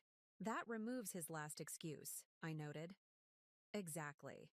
He can no longer claim legal obstacles to accepting Onyx's terms. The judge has essentially endorsed the very governance changes Curtis is resisting. This development would further isolate Curtis. The court, the board, the executive team, and the technical staff were all aligned in recognizing the need for new leadership, leaving him alone in his opposition. At precisely noon, Tom Peters texted from Henderson Tech headquarters. Deadline. Reached. Entire executive team in boardroom except Curtis. He's alone in his office. This wasn't surprising. When facing difficult decisions, Curtis often isolated himself, a habit I had observed throughout our marriage. He would be weighing his options, calculating which choice would best preserve his image and status. 20 minutes later, Elena texted, Curtis just entered the boardroom, called for board vote on Onyx proposal. His expression is unreadable. The moments that followed were tense. So much planning, so many carefully calibrated moves had led to this pivotal moment. Curtis's decision would determine whether we proceeded to the final phase of our strategy or needed to adjust our approach. My phone rang. Ansel, it's done, he said simply. The board voted unanimously to accept Onyx's proposal, including the leadership restructuring. Curtis abstained but didn't oppose. He looked defeated but resigned. I felt a complex mixture of emotions, satisfaction that our strategy had succeeded, vindication that Curtis had finally been forced to recognize his limitations, but also a touch of empathy for the public humbling he was experiencing. Despite everything, I had once loved him and understood how deeply this would affect him. When will the papers be finalized? I asked. Tomorrow morning. Tom and Sarah are meeting with Henderson Tech's attorneys now to prepare the final agreement.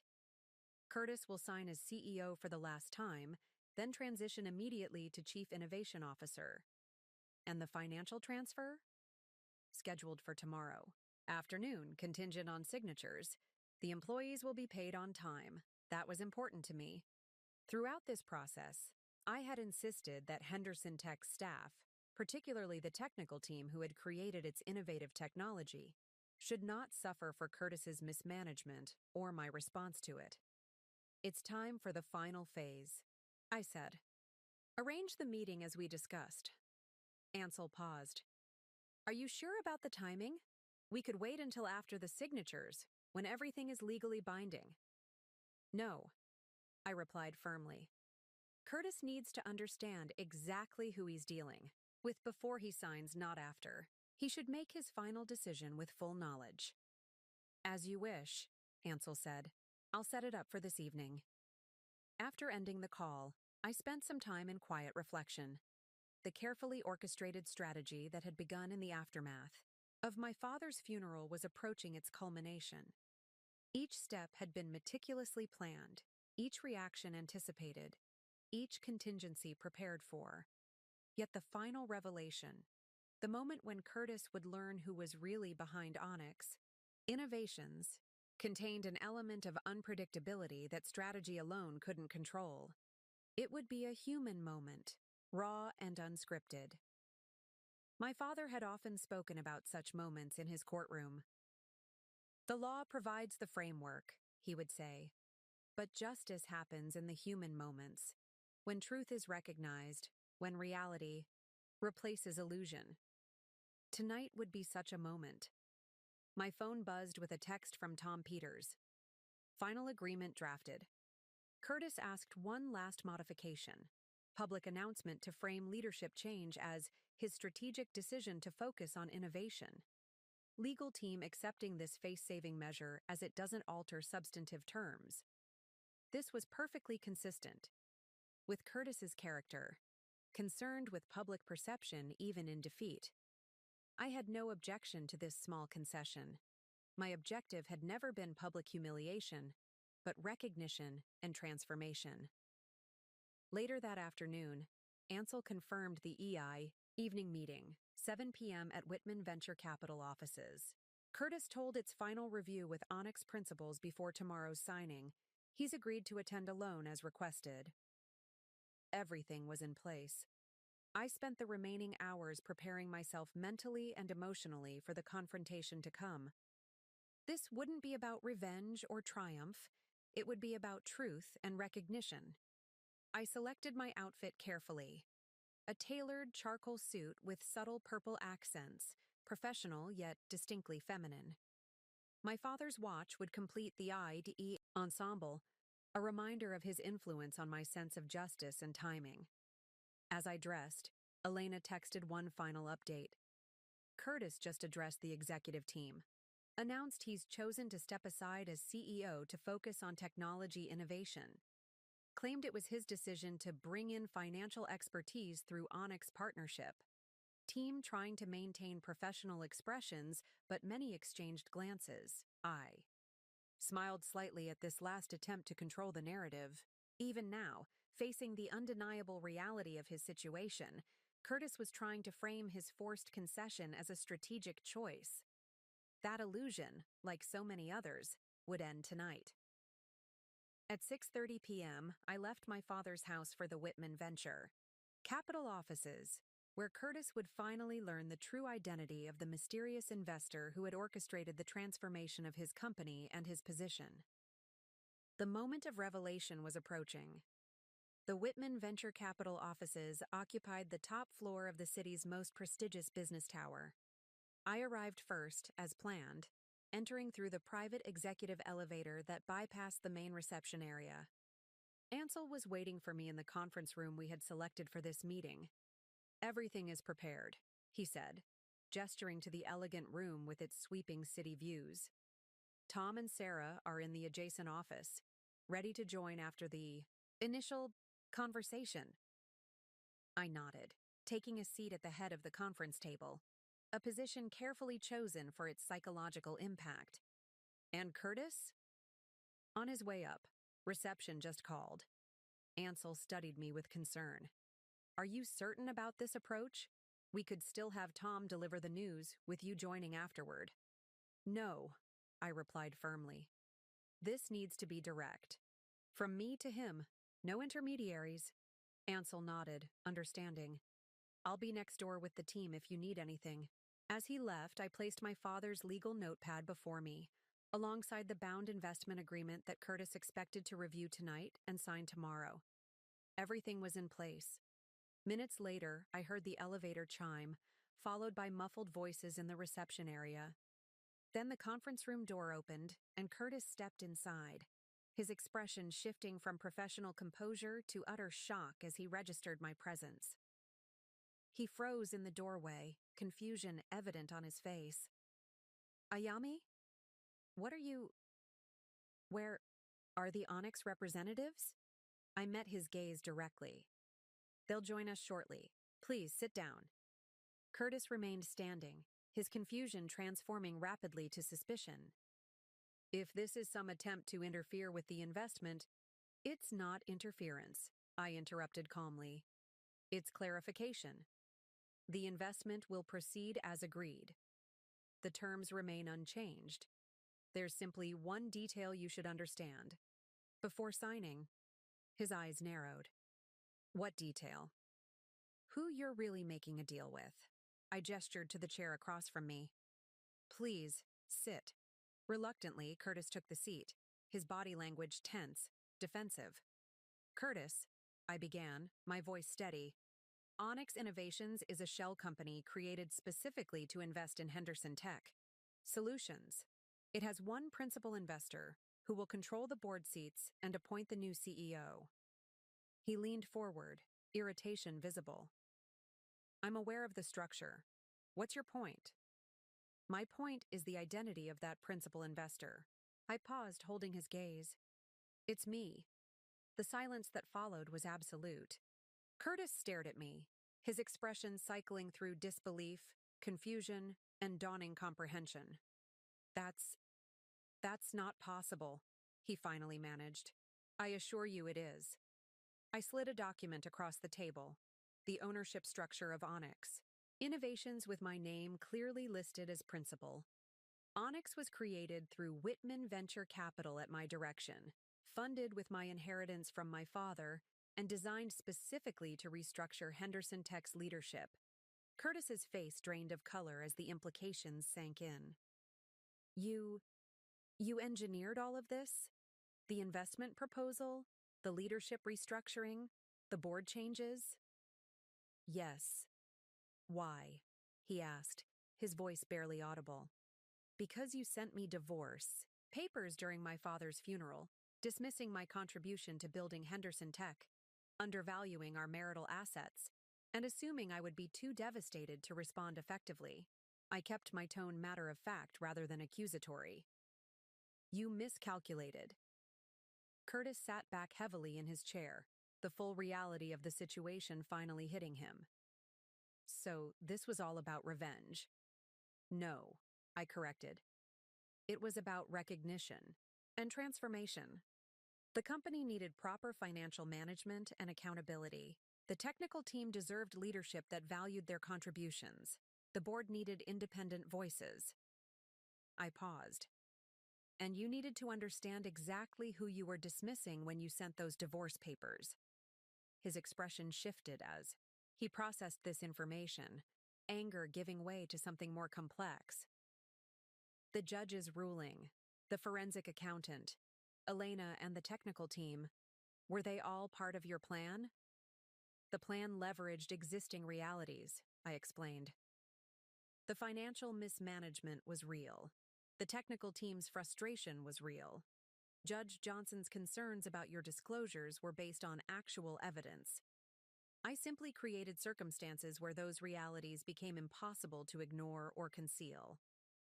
Curtis stared at the agreement before him, then back at me, his face showing the first traces of something I hadn't seen from him in years. Genuine respect. You outmaneuvered me, he said quietly. Completely. The door opened, and Tom and Sarah entered, followed by Ansel. Curtis looked at them with new understanding, finally seeing the coordinated strategy that had brought him to this moment. The terms remain as agreed, I said as the others took their seats. Henderson Tech will receive the investment it needs. The employees will keep their jobs. The technology will continue to develop. You will transition to Chief Innovation Officer, focusing on what you do best. Curtis studied me for a long moment. And if I refuse to sign now that I know who's really behind this? Then Henderson Tech fails, I replied simply. And we both lose. Is that really what you want? His answer would determine everything that followed. Curtis stared at the investment agreement before him, the silence in the room heavy with significance. I could almost see the calculations running behind his eyes, weighing his pride against the company's survival, his ego against the reality of his situation. You've thought of everything, he finally said, his voice holding a strange mix of bitterness and grudging admiration. Not everything, I replied honestly. Just the most probable scenarios based on knowing how you think and operate. He looked up sharply. And how is that? You prioritize appearance over substance. You value control over collaboration. You take credit for others' work, particularly women's contributions. I kept my tone analytical rather than accusatory. But you also genuinely care about the technology Henderson Tech has developed. You believe in its potential, even if your management style has undermined it. Curtis's expression tightened, then gradually relaxed as he recognized the accuracy of my assessment. What happens if I sign? He asked. Beyond the terms in this agreement, what happens between us? It was a fair question, perhaps the first truly honest one he had asked throughout this process. The divorce proceeds, but with a fair valuation of assets and appropriate recognition of my contribution to building Henderson Tech. We both move forward, you as CIO with the freedom to focus on innovation rather than financial management, me as board chair guiding the company's strategic direction. And we work together? He sounded skeptical. Professionally, yes, with clear boundaries and defined roles. I leaned forward slightly. Curtis, this isn't about punishing you. It's about creating the right structure for Henderson Tech to succeed and for both of us to contribute what we do best. He considered this, then asked the question that truly concerned him. How will this be perceived publicly? Even now, facing this extraordinary situation, Curtis's mind went first to appearances. But rather than dismissing his concern, I addressed it directly. The public announcement will frame this as a strategic restructuring to position Henderson Tech for growth. Your transition to CIO will be presented as a decision to focus on your strengths in technology innovation. No one outside this room needs to know the full circumstances. Relief flickered across his face. I had understood what mattered to him and offered a solution that protected his public image while achieving the substantive changes required. Tom slid a pen across the table. The employees are counting on this investment, Mr. Henderson. 50 jobs and a promising technology hang in the balance. Curtis picked up the pen, hesitated for one final moment, then signed the agreement. As he set the pen down, the tension visibly drained from his shoulders. "When will the announcement be made?" he asked. "Tomorrow afternoon," Ansel replied, "after the funds transfer is complete and payroll is secured." Curtis nodded, then looked directly at me. "You could have destroyed everything. Why didn't you?" "Because Henderson Tech isn't just your creation. It's the work of dozens of talented people whose contributions deserve to be preserved and valued. And because destruction is easy, transformation is more challenging and more worthwhile." For perhaps the first time in our relationship, Curtis truly saw me, not as an accessory to his success, not as a supporting character in his narrative, but as a strategic equal with vision and capabilities that matched or exceeded his own. "I underestimated you," he said, echoing words he had spoken before but now with genuine recognition rather than defensive accusation. "Completely and consistently." "Yes," I agreed simply. "You did." As the meeting concluded and the others filed out, Curtis lingered. "There's one thing I still don't understand. How did you put all this together so quickly? The divorce papers arrived less than 3 weeks ago." I smiled slightly. "Curtis, I've been a lawyer watching you build a technology company for 8 years. I've observed every meeting, reviewed every contract, noted every strategic decision, many of which incorporated my suggestions without acknowledgement. I didn't need to create a strategy from scratch. I simply needed to apply what I already knew." He absorbed this, recognition dawning of how thoroughly he had dismissed my capabilities while simultaneously benefiting from them. "For what it's worth," he said quietly, "I'm sorry about sending those papers during the funeral. It was cruel." "Yes, it was," I acknowledged. "But it was also the catalyst that freed me to use everything I had learned and everything I am capable of. In an odd way, I should thank you for that moment of clarity." As Curtis left, Ansel returned to the conference room. "So he signed," he observed. "Did it go as you expected?" "Better, in some ways," I replied. "I think he finally sees me clearly." "And that matters to you?" I considered the question. Not for emotional validation, but for him to understand the full scope of his miscalculation. That does matter. It's not about revenge. It's about recognition. The next day unfolded exactly as planned. The funds were transferred to Henderson Tech's accounts. The payroll was processed on schedule. The carefully worded press release announced the company's strategic restructuring and new investment partnership. Curtis began his transition to Chief Innovation Officer while the search committee, which I would chair, began identifying candidates for the CEO position. Eleanor Ross was promoted to Chief Technology Officer, her contributions finally receiving appropriate recognition. As I sat in my first official board meeting as chairperson, I felt not triumph, but satisfaction. This wasn't about winning or losing, about punishment or revenge. It was about transformation, of a company, of a relationship, and of my own life. My father would have understood. His judicial philosophy had always emphasized restoration over retribution. The best outcome, he often said, isn't when someone loses, but when everyone's position improves through recognition of truth. Through this crucible of conflict and strategy, a new truth had emerged, not just about Curtis's limitations or my capabilities, but about the power of strategic patience and clear-eyed assessment.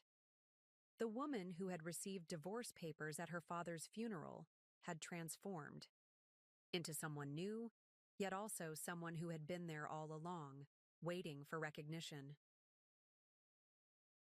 6 months have passed since that pivotal meeting, where Curtis finally understood who he had been dealing with all along.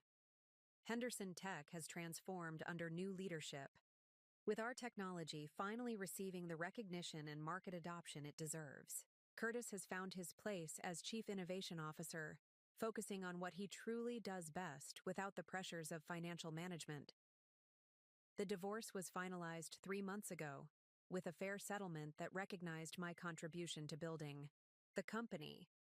But the true value wasn't in the financial terms, it was in the recognition, the acknowledgement of worth that had been denied for so long. I'm often asked if I planned all of this from the moment I received those divorce papers at my father's funeral. The truth is both simpler and more complex. I didn't have a detailed blueprint, but I had something more powerful: clarity. In that moment of profound grief and shock, I saw with perfect clarity who Curtis was, who I was, and what needed to change. Want to speak directly to you? Yes, you? The woman who has been underestimated, overlooked, or dismissed. The woman whose contributions have been minimized or whose capabilities have been questioned. I see you, and I have something important to tell you. Your power doesn't come from other people's recognition. It exists within you, whether acknowledged or not.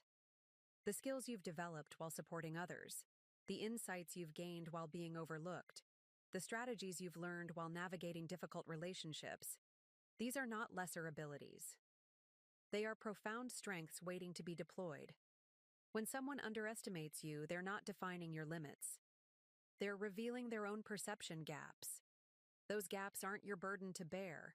They're their vulnerability waiting to be exposed. To the woman whose ideas are appropriated in meetings, document everything. Build allies who will attribute credit properly. Your insights are valuable. Ensure they're recognized as yours. To the woman who's been told she's just a wife, just a mother, just an assistant, there is no just about the work you do or the capabilities you possess. Those roles require emotional intelligence, strategic thinking, and execution skills that transfer powerfully to any context. To the woman whose expertise is questioned despite her qualifications, your knowledge doesn't require external validation. To be legitimate, stand firm in what you know. To the woman trapped in financial control, start small. Document everything.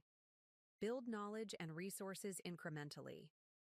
There is always a path to independence, even when it's not immediately visible. My father taught me that timing is everything. Not just when to act, but when to wait. When to speak and when to observe. Strategic patience isn't passivity. It's power gathering. It's studying the landscape, identifying leverage points, and preparing for the perfect moment to transform your situation. What happened with Curtis wasn't about revenge. Revenge keeps you tethered to past wounds, focused backward instead of forward. This was about transformation, creating something new from the ruins of what was broken. The most powerful response to being underestimated isn't anger, though that emotion has its place. It's not vindictiveness, though the desire for vindication is natural. The most powerful response is strategic clarity, seeing the reality without illusion, including your own capabilities and others' limitations. When my husband texted divorce papers while I was at my father's funeral, he thought he was catching me at my most vulnerable. What he didn't understand was that he was witnessing my most powerful moment. The moment when all illusions fell away, and I saw with perfect clarity what needed to be done. Your moment of clarity may come differently. It might arrive quietly, after years of subtle dismissal. It might crash in dramatically through betrayal or crisis. However it arrives, recognize it, honor it, and then use it as the foundation for your transformation. You have capabilities that someone has dismissed. You have power that someone has attempted to diminish. You have value that transcends the narrow roles others might try to confine you to. The face of someone who has underestimated you when they finally recognize their miscalculation? That's not the prize. It's just confirmation of what you already knew, that you were always more than their limited perception allowed them to see. The real victory isn't in their recognition. It's in your self-recognition. It's in building something new that honors your true capabilities. It's in transforming not just your circumstances, but your understanding of what you can achieve. To every woman who has ever been underestimated, I see you. I recognize your capacity for strategic thinking, for patience, for transformation. Your moment of clarity is coming, or perhaps it's already here. When it arrives, remember this. You don't need to break what doesn't serve you. You can transform it into something that does.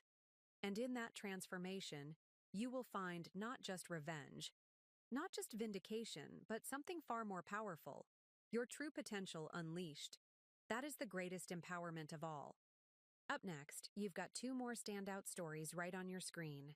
If this one hit the mark, you won't want to pass these up. Just click and check them out. And don't forget to subscribe and turn on the notification bell so you don't miss any upload from us.